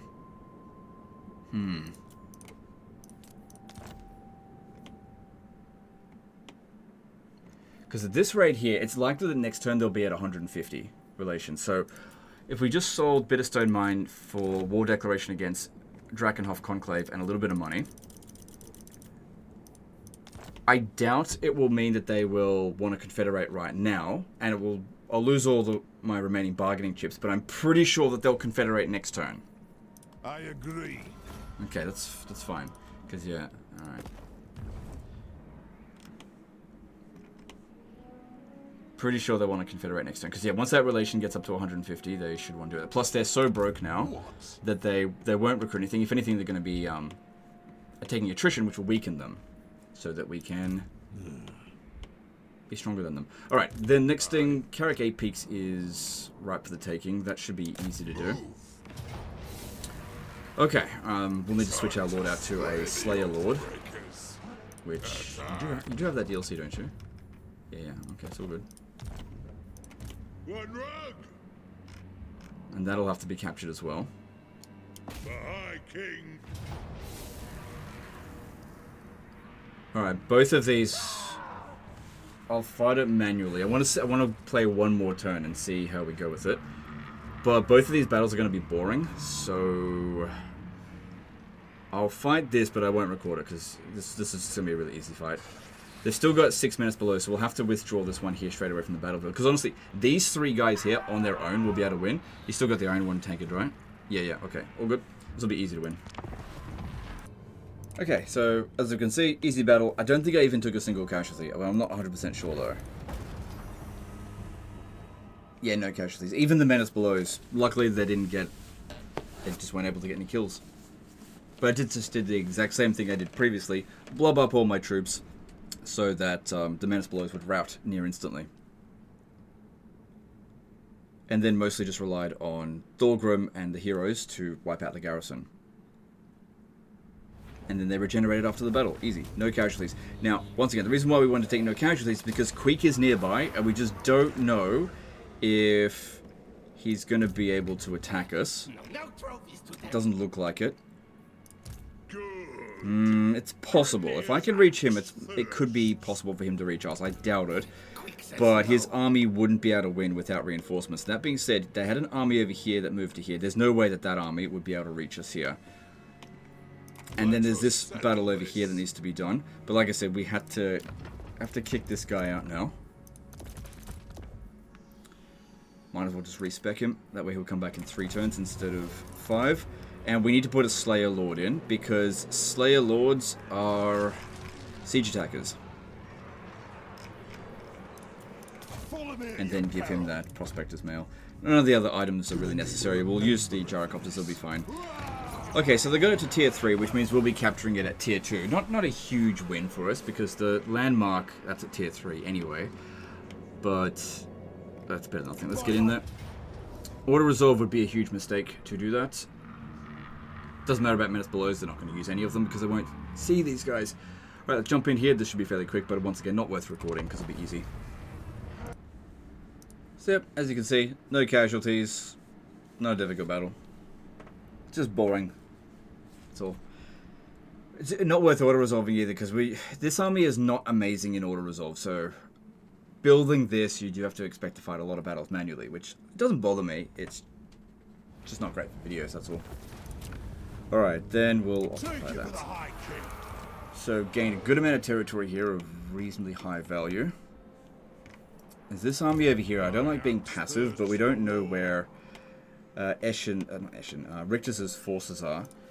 And again, it may be in the best interest of us to give Black Iron Mine now and just get rid of them now, essentially. Because that way we could move this army over to them. If I have a look at them, actually, they haven't recovered yet, so we want to be as aggressive as possible over here. And this just buys you time, because you probably will have to go to war with them again later. So we go What you want? Rictus, Treaty pact? Black Iron Mine. Betray me first. I gnaw on your bones. Yeah. Thing is, it will cause more skaven corruption in the area. But this will buy you a few turns to sort out the other wars. Like, focusing on clan wars right now is definitely better because they're weaker. And they've also got more territory. And they also don't seem to have as many enemies as you do. Plus, there's other enemies down here that you'll meet that are going to declare war on you pretty much no matter what. Whereas other ones over here, it's dependent on expansion, I suppose. Then also, if we go up north this way, if Grimgor declares war, at least you've got an army heading over that way anyway. So I'm going to make that judgment call there because I think it's the right call. Okay, so Rictus kind of wins that war by getting some territory, but it's territory that they basically, their ally had to lose for it. Now, we could jump over to here and maybe I can reach Howling Rock next turn. Maybe, because we want to be as aggressive as possible. Finances are a little bit better than it was earlier, but not by a huge amount. But we'll see. Maybe I'll make it, maybe I won't. Next turn, that is. We will see. But yeah, got a bit of time, build some defenses here. Let's get rid of this. Build a money building. Let's repair that so I can upgrade it. And yeah, build some defenses just in case they attack you in 4 or 5 turns or whatever. Because that is quite possible. Okay, over here at Caracate Peaks. This shouldn't be built here, so get rid of it. And can't put the landmark. Would be good to start building some underground in the deep, but it is very expensive and requires growth, so I find that later on in the campaign you just build them like crazy, but right now not so much. Yeah, keep that going. Honor to your ancestors. We also never dragged them into the war against Rictus, but at least now they're actually in more wars than we are. And it's really just a big hope of hoping that they get 30 extra relations next turn, and then we get all the territory back. If in a confederation, assuming that is what's going to happen. All right. So, also, if we were going to do a grudge confederation, timing it with a diplomatic confederation is usually pretty good. So yeah, we could do a diplomatic confederation and then confederate this way. But if you do it the other way around, then you disable for 5 turns. So if I confederate Bellegarde now, even if they wanted to confederate, they won't do it. But yeah, you've got all the other options available. I would probably recommend Bellegarde, just because of how useful he is. Either him or Grombrindle, but I'll let you make that judgment call. Okay, so one more turn, just one more. Let's see how we go. Right, we've got another completed province, which we'll put the growth one in there, because public order, it'll manage. At Valea's Sorrow, you could build defenses. We've got to keep in mind that it does cost money. I usually, if it's just a minor settlement, don't worry about it, because defenses usually, it's not under any threat. Just leave it. At Valea's Sorrow, nothing else here that desperately needs to be built. Although, I guess growth would be good to expand here as quickly as possible, because it is a good settlement. That's right, there's a unique deep here as well to build, so that would be the top priority to build that first. Although, is it cost more to build it here in terms of hiking degrees? I can't remember. Okay, then as for research, these are the ones I think you should be doing first, which is what you've been focusing on. Yeah, you haven't done any of these yet, so that's good, actually. I agree with that. Valea's protection is particularly good when dealing with Skaven. I'm assuming that's what you were working towards, so let's do that. And Yes. let's see here. Probably would be best to get sharpened weapons there. Cool. And as for Thorgrim, again, doesn't matter what you put the points into, but so I'll let you decide on that. I don't want you to think, oh, legend, bloody put all the stuff in the wrong order and now I have to respec him. That'd suck. Okay, let's move on.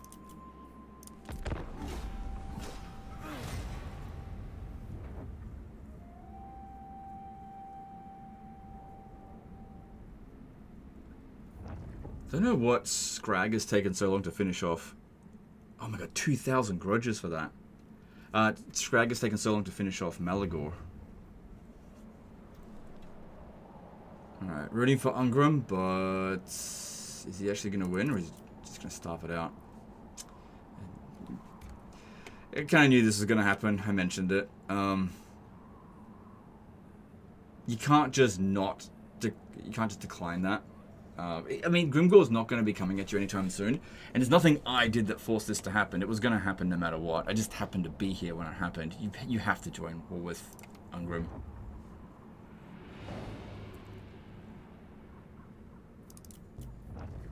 Thing is, though, that war, it didn't drag them into it, and that might actually change things in terms of relative faction strength, so they actually might have prevented us from the Confederation. Maybe.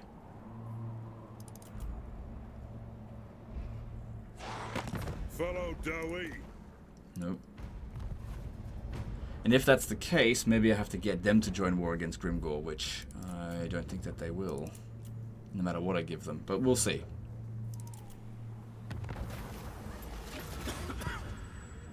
Your controller's alright, so I think migration should be okay. Honor to your ancestors. Wasn't quite there, just didn't get to 144. Sorry, 150. Because, yeah, that'll drop down the baseline evaluation. The relative faction strength didn't seem to impact too much because of Grimgor there.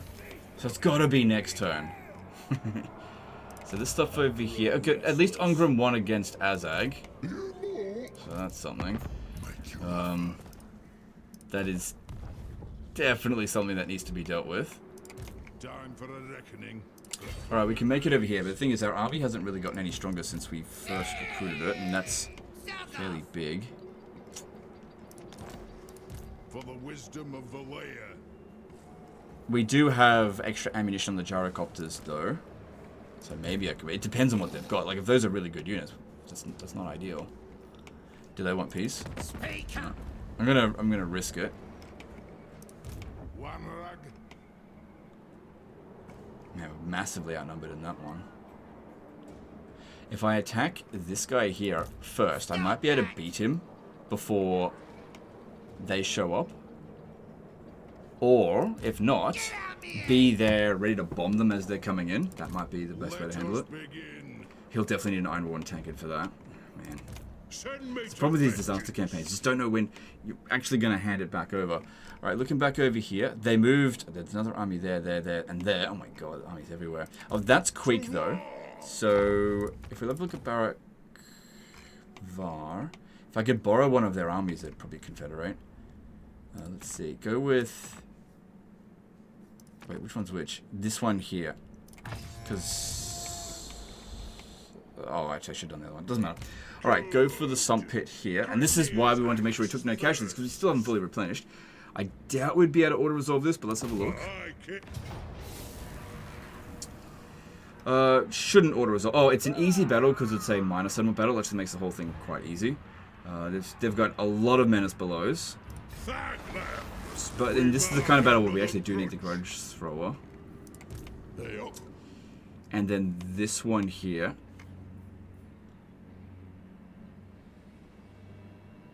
Thing is, if you jump in the underway stance over to here, this army might make its way to Valea's Sorrow, which isn't ideal. So, want to head over to Valea's Sorrow. If we force march to there, we could attack it next turn, but best err on the side of caution, I think. Yep. Alright, let's do this one over here first. This is definitely really risky. Okay, don't forget that Iron Warden tankard and Armor of Destiny, Talisman of Preservation. I'm going to need you to be as strong as possible. Gromril, Spite, and Luck. Be with us. Iron Warden tankard, thank you very much. Hand weapon doesn't really matter. No, just leave it as it is. Banner of Lost Holds will be helpful. Okay. And let's go for this. Valiant defeat. Alright, that's not too bad. Yeah, I think the way to go is to wait for them to come in and basically just bomb them as they're coming in. Although, if I kill this guy, it'll lower their leadership. It's just that these ones don't do very well against that. And he will take too long to get to him. Oh, well, let's just jump in and see what we can do. Another disaster battle, basically. Massively outnumbered here.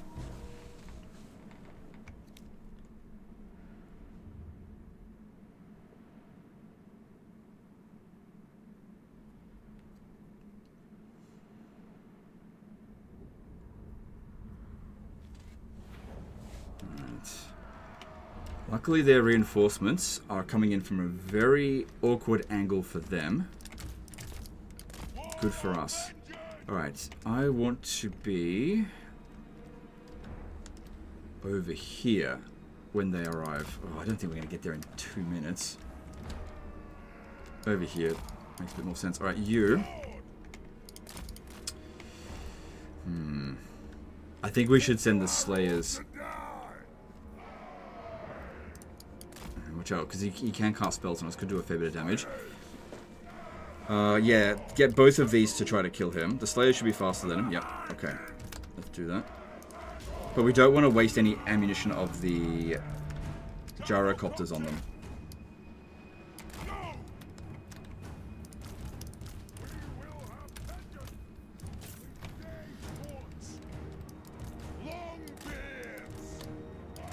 Okay. Yeah. Thing is though, because they've got a lot of low leadership units, if we can manage to kill him, it'll make it a lot easier to get rid of them.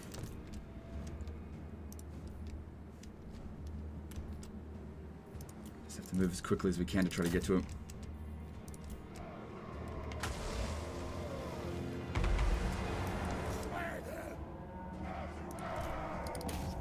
Because yeah, once he's in melee with them, they're not going to be able to cast any more spells. And they'll turn him into absolute mincemeat. And they should trade very well in melee against him. Actually, you start getting back because you're slower than the Slayers. The Slayers will be able to handle this quickly and then get back over them, hopefully before they arrive.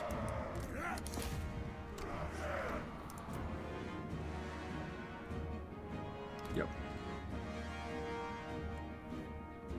Oh, hang on, hang on. Just wait for the bomb drop, just not yet. There we go, first one.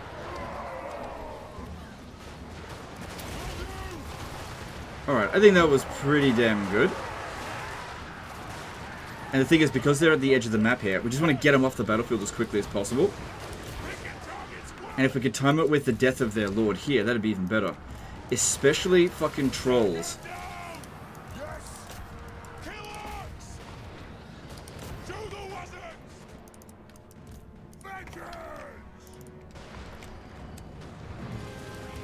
Because yeah, we don't have to wipe out every last one of these guys. We just need to get the win. And then if we win here, the next battle will be easier. Good. Mangler squigs are unbreakable, so they have to be dealt with. That one is definitely going to be annoying. So it's just going to keep casting Spirit Leech. I think we should get rid of it. Because these are flaming attacks after all. Yeah, that's doing pretty well against it. Alright. Good job, Slayers. Only 2 casualties. Let's bring them over here. And let's see if the gyrocopters can manage to win this before they even get here. Oh, good. I thought this one was going to leave the battlefield, but killing it, that's even better. Because, yeah, I'm feeling pretty confident that, yeah, we should be fine. We haven't even taken any casualties on this either. And these blobs just make it really good for this particular type of gyrocopter. Good, we got rid of that, so we don't have to fight that one next turn. Next battle.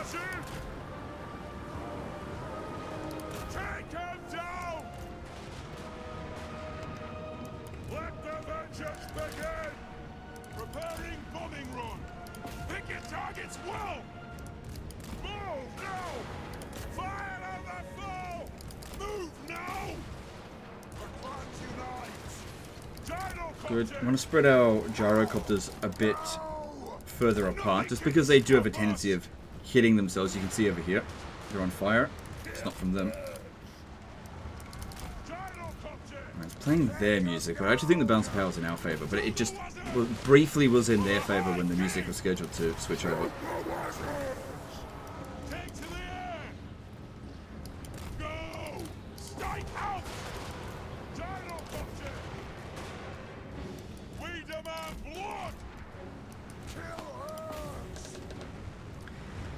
Everything's looking pretty good. Not sure if trying to kill this lord here is a particularly good idea. Thing is, it is a spellcaster that, if they've got any winds of magic left, they could shoot at us. But at point blank range, it's not going to be very accurate. Done half of their health, but we haven't killed any of those trolls. So if we want to have an easy battle next time, it would definitely help if we killed them. That being said, maybe we should just focus on getting the win because we're almost out of ammo.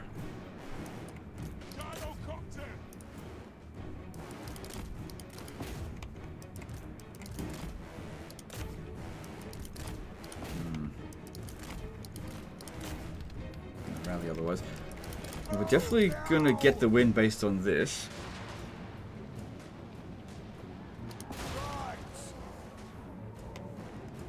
Okay, no, don't fire at will. Probably not hitting anything. Don't worry about him. It looks like he'll leave the battlefield.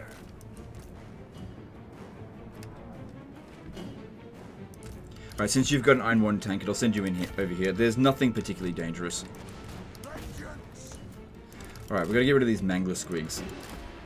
Because even if we army lost them, they are very annoying to deal with in melee when you're a dwarf.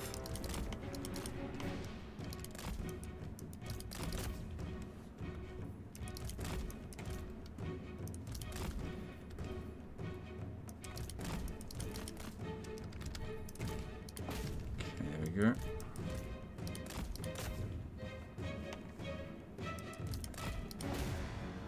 Ah, crap.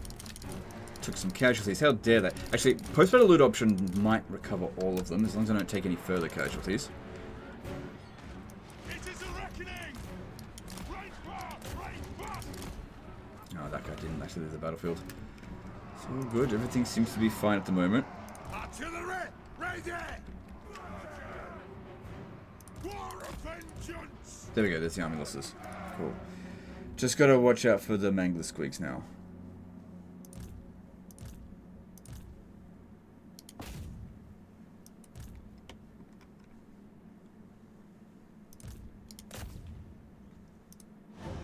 Good. And our lord seems to be doing just fine against them. Don't worry about running these guys down. We'll beat them in the next battle. Full strength? Good. And you managed to get, yeah, a few kills. Good stuff.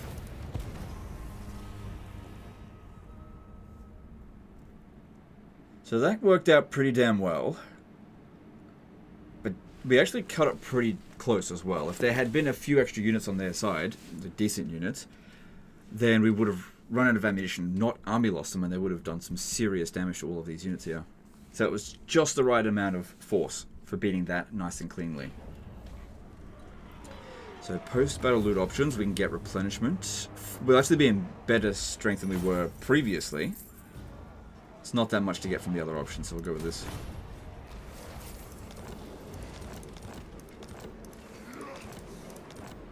Alright, looking at Baragvar again.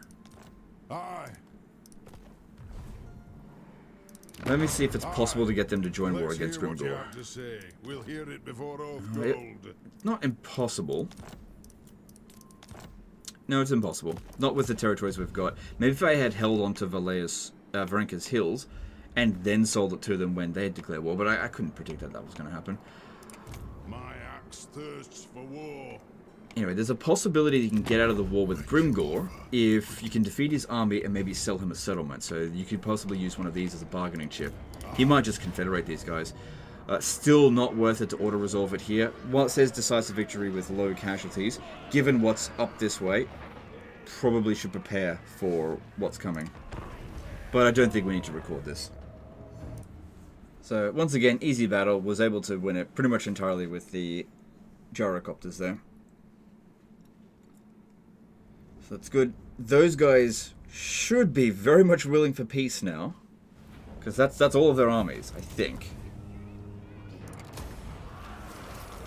But now that we're at war with Grimgor, maybe they'll still feel like, no, he still doesn't want peace. But he has no territory left. So we just hop from settlement to settlement now.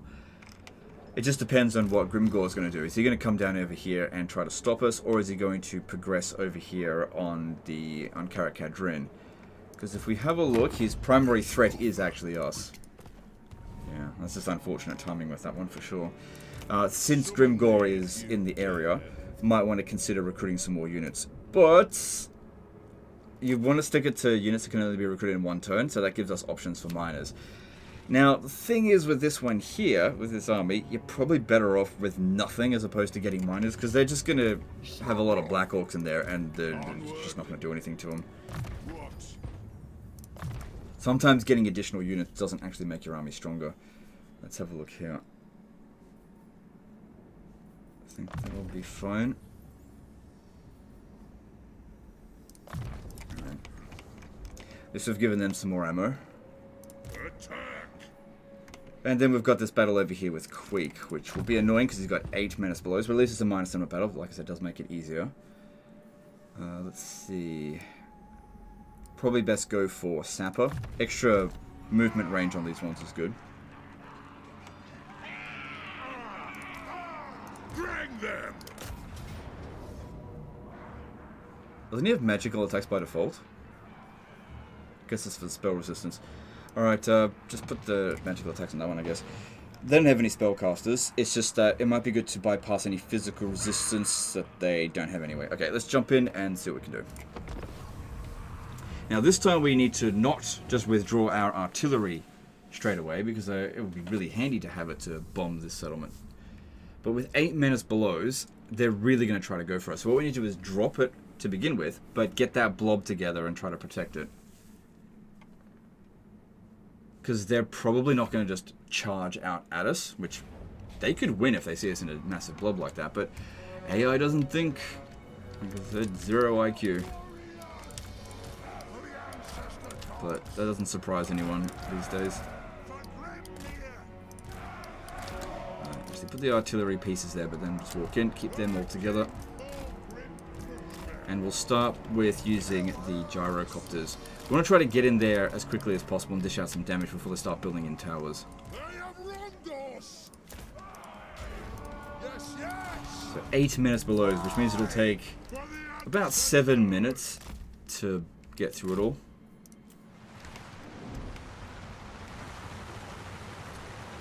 Top priority should be any sort of missile units.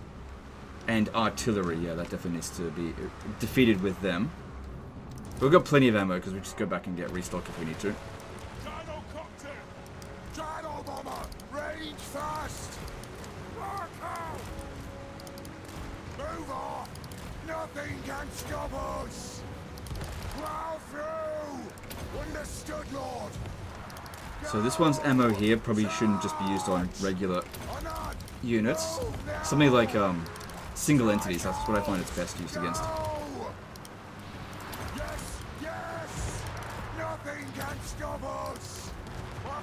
These ones here better against infantry blobs.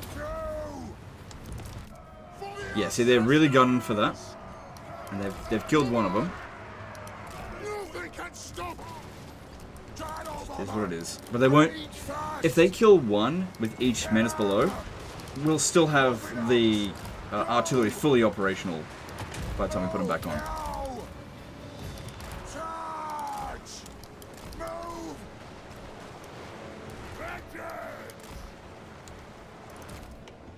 Here comes the next one.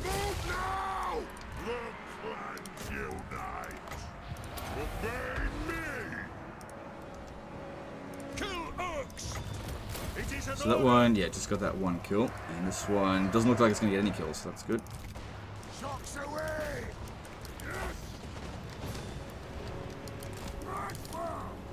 Alright, so taking out more Skitter's Hellion, I think is a good idea. Like I said, we do need to take out their artillery. And these ones are not really a big threat to us, so maybe just don't worry about that. Let's just move forward. I think these ones are best to maybe take out the Plague Claw catapults. Because they've got decent range, we don't want them firing back at us.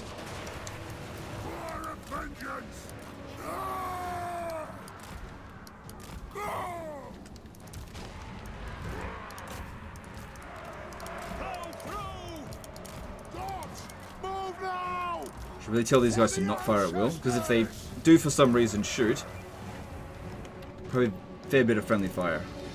Also, just such a waste of ammo on that unit.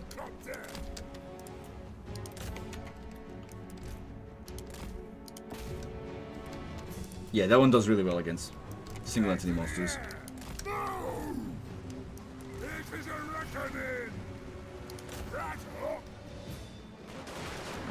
unlikely that those Plague Claw catapults are going to rally and cause us any more problems. Rattling guns. 45 range. Maybe best we don't use the gyrocopters against them. Nothing can stop us! Any ancestor gods! Did you kill it already? Oh yeah, good job. Get moving! Take back every grudge! Alright, that's all working out quite well. So they've probably used up about half of their menace belows by this point. Prepare bombing run! Nothing can stop us! Yes, Lord! Charge! Will do! Rage fast! That wasn't a great use of those bombs. But in the siege defenses here, they very rarely blob up. So, I don't think it was critical for the battle. Toss the target, Lord! Oh, I got a couple of kills. Charge! Alright, that should be, I think, number 5 that was just used there. Menace belows. We are relentless! Balance of power seems decent, considering we haven't really begun the battle yet. War machine ready! That'll do! Obey me! Brooks thrower! Take to the air!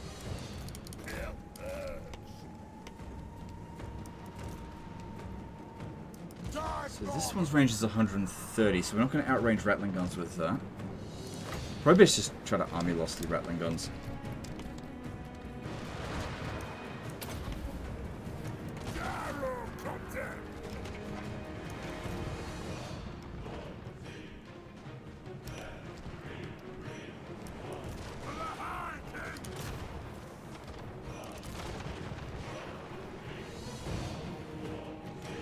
Oh, I took off his Iron Warden tankard. That could have been bad, but I think it'll be alright because we may not even need to use him in this battle. Attack the arms! Ready to serve! Let's see how we go. It's going pretty well so far.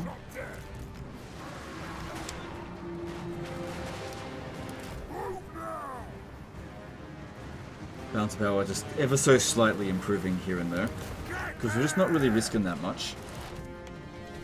And okay, they should be onto their 7th menace below at this point. So there should be one more left and then they're done, hopefully. Unless the game was lying about them having 8.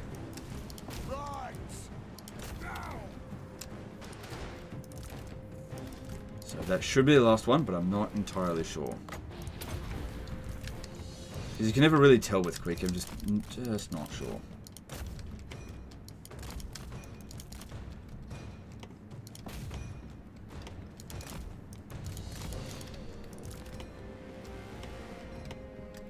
Okay, that does seem to be the case, that they're done with their menace blows. Okay, so now we can get back on the artillery and give these guys here some restocks. I guess they did do very well. I don't think the Grudge Settlers are going to get as much value as them, just because they're not going to blob up that much, I think. But yeah, let's give them some ammo.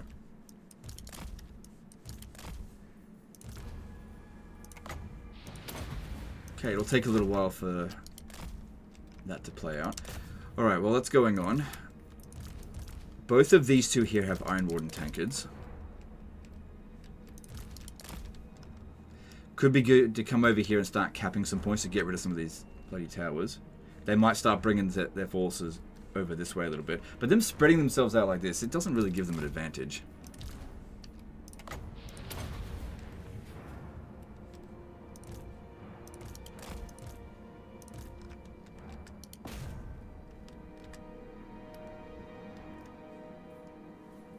Oh, those towers are getting shot. Okay, move back.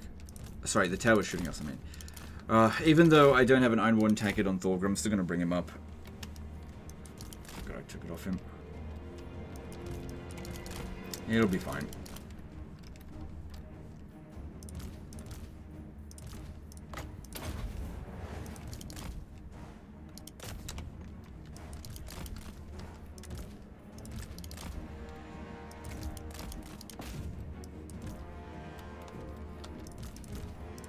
This guy here needs a restock. Good. Getting decent kills with them, but because they've got relatively low ammo... Oh, I've lost the gyrocopter. Oh well. Because they've got relatively low ammo with them, restocking doesn't really provide that much value with them either. Good, that's a few towers that have been eliminated. Next up, over here. There's also a way sometimes it could be... Oh, hang on. We got a bone breaker coming in. Need this one to try to take him out. Plow through! There is no greater authority! Gyrocopter! Yeah, that's worth a lot of bounce power. If we can kill that relatively cheaply, that's going to be really good. Or even if we don't kill it, just drop it down its health. Oh shit! It was a trap! It was a trap! It was a trap! Oh god. Didn't lose any. Oh no no! Oh my god, that was close. Alright, that was my bad. Shit, get it out of there. Now stop firing. How many times are we going to... Oh, what's going on? Is there like a barricade in the way? Oh, never mind. Ah, oh, damn it, I lost one. Must have been from a tower. It was all a big trap just to lure me into those rattling guns. I was too focused on the prize. I didn't see the risk. Oh, it's annoying trying to do this underneath a bridge. It just doesn't work.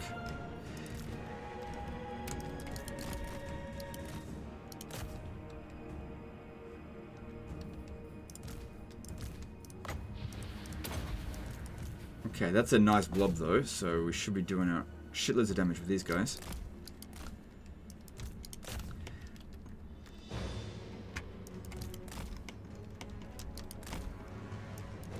Alright, here comes Queek, which is a little bit of a danger to us. Man, these rattling guns really screwed me over here.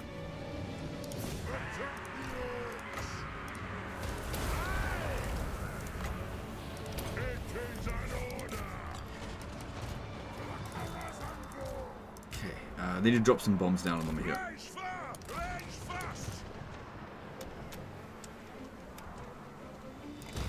Oh, damn it, lost another friggin' gyrocopter. Bomber, I mean. On the way!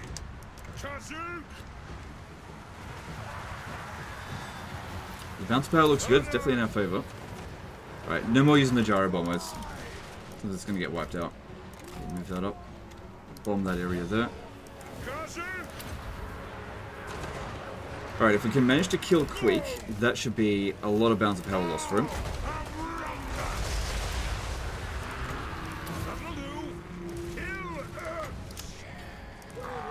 It's got magical attack, so trying to use this is not really worth it.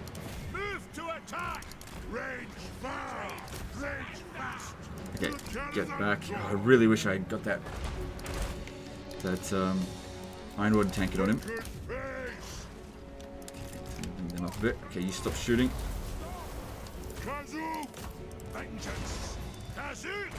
Queek taking on 3 dwarfs at once and kind of winning. He's way higher level than your lord, though. I think you've been maybe a bit too passive. And again, it's not that late in the campaign. It's just very high level. Yeah, he's just straight up winning against. He's got anti-large as well. For the ancestors! Okay, I need to move him back. He's taking too much damage. We'll give him a bit of this.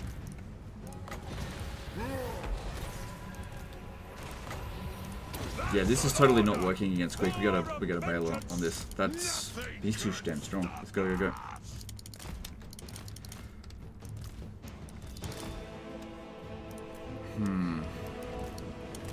Probably gonna have loads of missile resistance. I don't think they're gonna do particularly well against him. Something with them.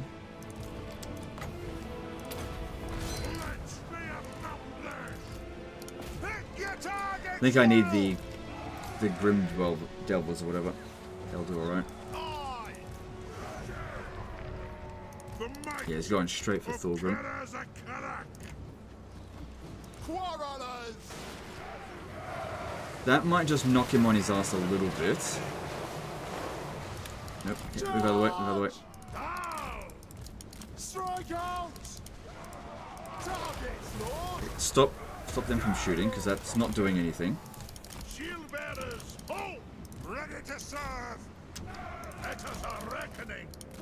Quarrelers! Nothing can stop us! Just got to slow him down a little bit so that we can actually get a good shot on him without friendly fire too much. Pump those dwarven legs! Strike out! Range Oh my far, god, range fast. quick. Yes! Charge! Come on, I need this, like right now. I can't really suffer much more damage. Oh, baby! Okay, there we go. We got him, we got him. He was by far the most dangerous unit we've fought so far. Hit them! Well, we got him. Fire! Alright, good thing we got the Iron One tankered on these other two. Alright, if we have a look at the bounce of power, that did make a positive difference for us, so that's great. We don't hate it when that happens. Alright, we've still got one more restock left. And... There's a few units over here. I mean, these towers are low level. They've done a little bit of damage to us, but... there's 2 ratmen guns up this way. There's still that other hero left as well. We should be reasonably close to inflicting army losses. I'm just not entirely sure. They spread out like this so we can't do any damage. Fucking dickheads.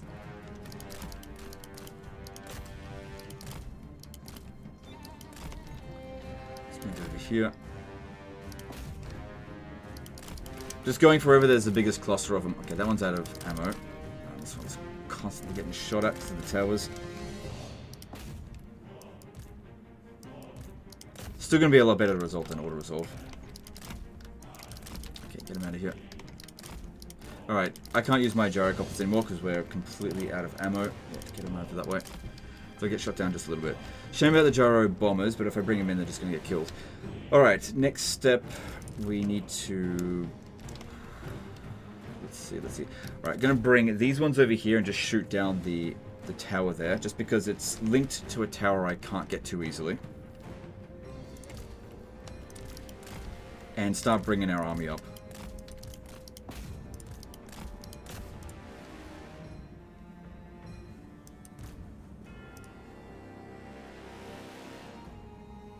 Okay, I think we traded reasonably well against that.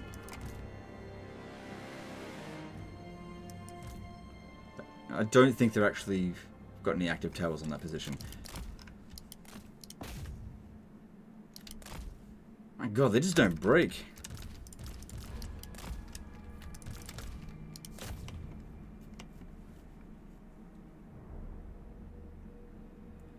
Here comes that bone breaker again. Not that big of a deal though.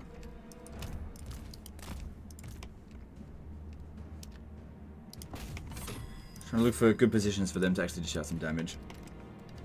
Okay, here we go.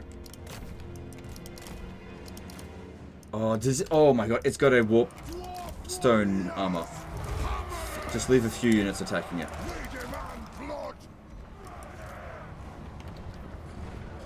I really should have prioritized this one here to kill it. That being said, I did do that, and got a bit fucked up. Okay, move them back into them on the way. The hammerers will make short work of it, and all these guys here will do is get in the way. Yes, Lord! Raging target for the ancestors! Right far, right fast! Killers! Hammerers! Find your targets! Aye, as you command! Yeah, he's going down. Good. This one here's taking too much damage. Let's move it back. Barracks ready!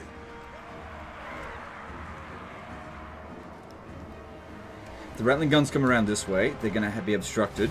We should be able to shoot them relatively easily. Okay, we had almost destroyed this tower. Let's finish the job. Shame this guy's level 25, which means you will have to deal with him again at some point.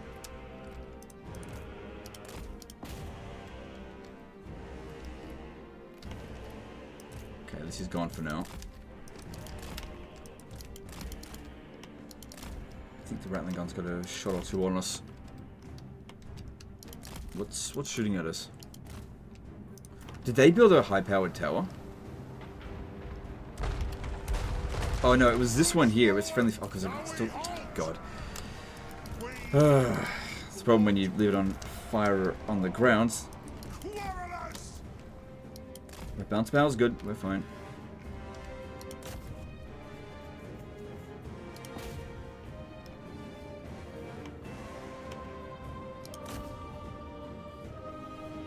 I gotta get in over here and try to get those Rattling guns. Good, we can just shoot over the walls there to some degree, or the instructions. Because, yeah, they're trying to get us to charge at them. And I'm trying to get them to charge in here.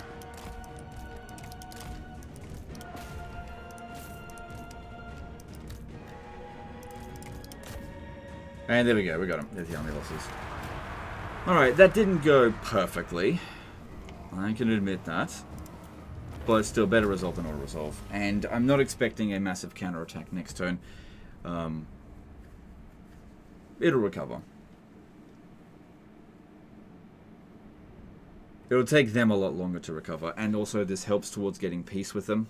If possible.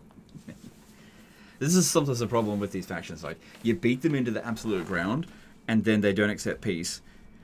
And by the time they are willing to accept peace, they've only got one settlement left anyway. It's just not worth it for them. Not worth it for you to get the peace treaty, that is. Alright, how are we going now with this peace treaty, potentially?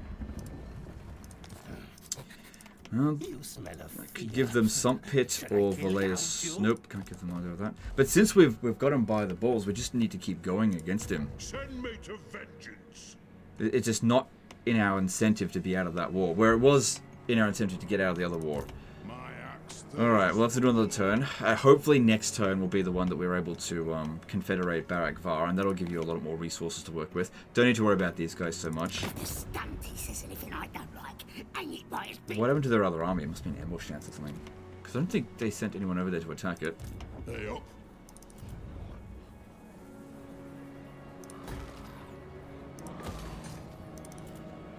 So, decent amount of money to spend. Oh yeah, didn't I say I was going to do Iron Rock instead of Black Crag? Well, too late now. That's fine. It's not like Black Crag isn't worth it. It's got gold. I just forgot, that's all. Sump Pit. Yeah, get that going. Alright, Karak Azul. This should have a fair amount of trading power. I wonder if... Don't come closer. Let me just see. Look that way, you safe. Trust me. Imagine getting these deals with him. I don't think that's a good idea. So... probably would be best to demolish this so you can build either the salt or economy building. That's not a bad one to have there either. But yeah, get rid of it because there's economic structures there that are more important. Higher amount of urgency for that.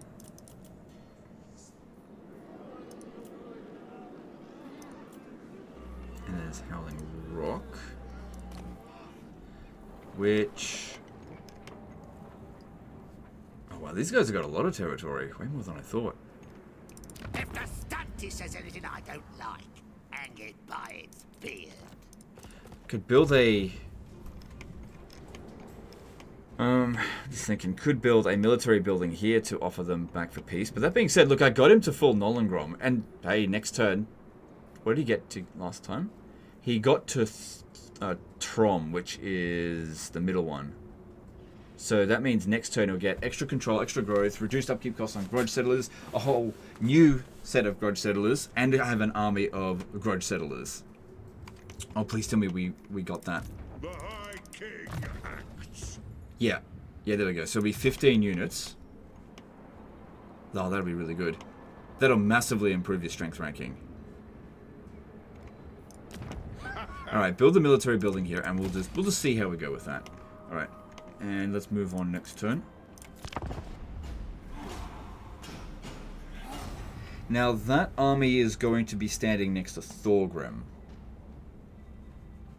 I don't know if it's very useful there.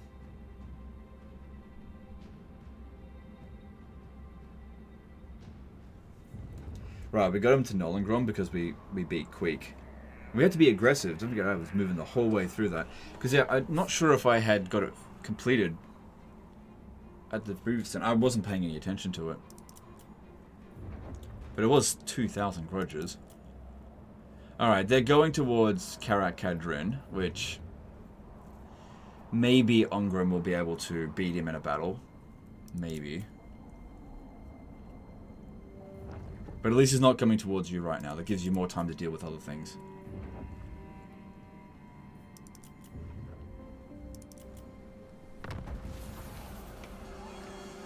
Good. Yeah, you should always do enter a new age immediately, especially when there's all these freaking armies out here. Get those grudges. That being said, if he bashes up on Ongrim, well then he'll just be worth more grudges for you to deal with next time. I'd probably lean towards going towards the Gates of Zar and Tower of Gorgoth first, as opposed to these... Hang on. No, these ones here would be better because that's where their army is coming in from. And also, you'd want to get Silver Pinnacle back to cut Grimgor off from whatever reinforcements, keep him trapped in the mountains here. Hopefully, Ongrim is able to use these two armies to attack him, because the average dwarf unit is much better than the average greenskin unit, but it's don't know how things are going to play out sometimes. Damn, that was... Maybe I could have actually reached it if I'd been more aggressive.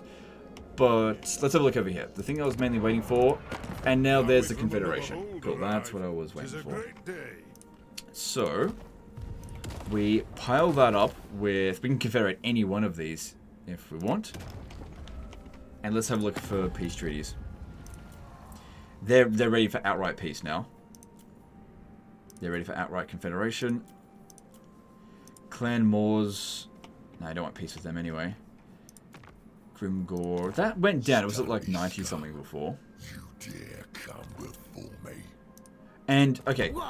Did you see that? With Howling Rock. Oh, right, because I built the military building.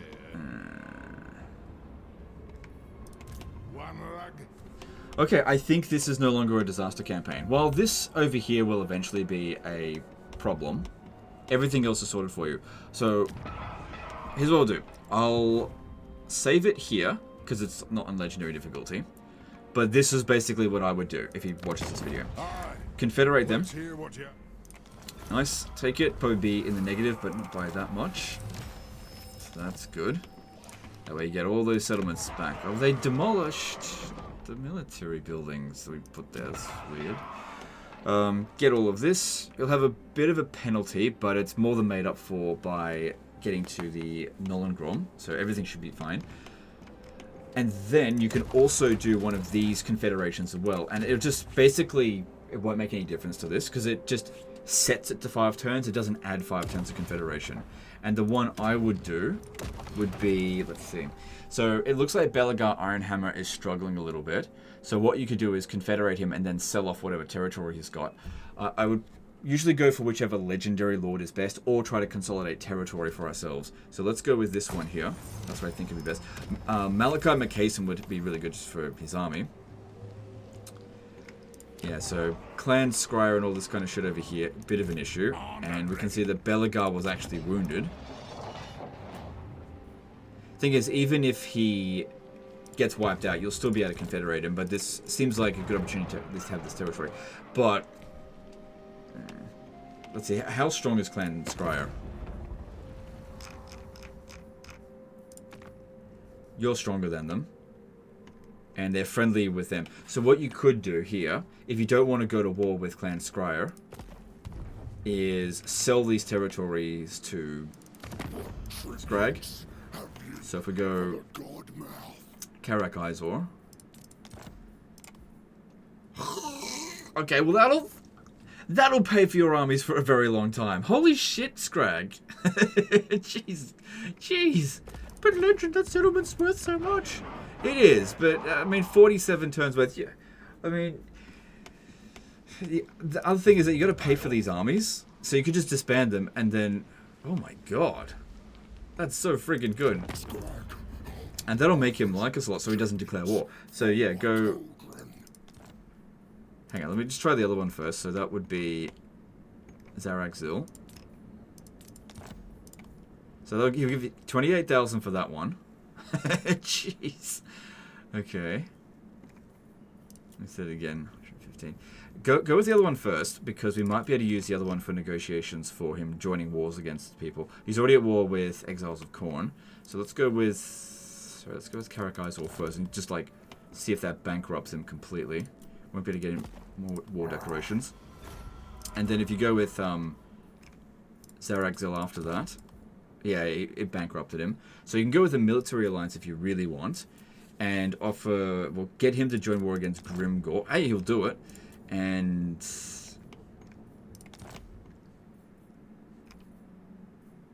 I mean, who else do we want him to... Might as well. I mean, he's willing.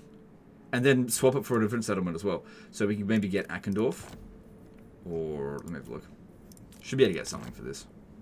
That would be good. Getting Dragonhorn Mines and trying to secure... Here. Maybe Stone Mine Tower might be better, though. Maybe I should have actually done that with Karak Izor. Actually made a swap. Hang on, if we go swap this for Stone Mine Tower. Alright, there we go. That way we're not actually really losing territory. I should have done that with Karak Izor, but I got super greedy when I saw that money. But like I said, I'm going to send save file as it was there. I'm just showing him some options. So, not a great settlement there, but you can potentially consolidate all this. And then as for these armies here, just disband them, because finances are just not worth it. And this way, by doing this, you guarantee that Clan Scryer is pretty much not going to declare war on you because they're too far away from you. It just open up onto the front. The main reason for this Confederation was to get Belagar Ironhammer. There you go. And then, so basically, the only territory you gain is Stone Mine Tower. But you gain a shitload of money here. And you've got these armies here. If you want to redirect them back over this way to finish... I don't know. I mean, there's a few grudges over there. And then he's a little bit more willing for peace now than he was before. Just a little bit. So if we gave him Howling Rock now... probably have to do a bit more than that. But the others... Yeah, Dripping Fangs, they're ready for peace. But my recommendation, send this army over to Desolation of Drakenmoor. That's what I would recommend. And keep going against Quig. Just keep that going. This army over here, don't worry about going in this direction. Demon Slayer. Good. Grimnir's axe. You know what you could do? You could jump Thorgrim down here, because that's... I reckon that's owned by Quig. We can find out by doing this.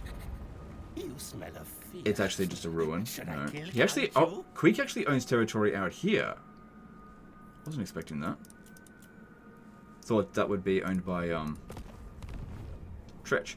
Okay, so what I would recommend is... Let's have a look. No armies over there. Send this one to Bone Gulch Valley first. Out in the open.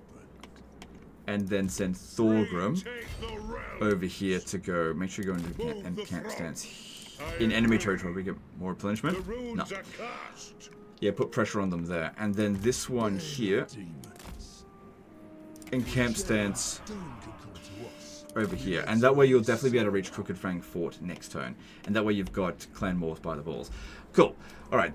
This situation here is definitely sorted. It's just a regular campaign now. You're always going to have some tough enemies, but you should have more than enough resources to handle it. Anyway, that's the end of this one. Hope you guys enjoyed it. Hope you learned something. Appreciate you. And we'll see you next time. Later, guys.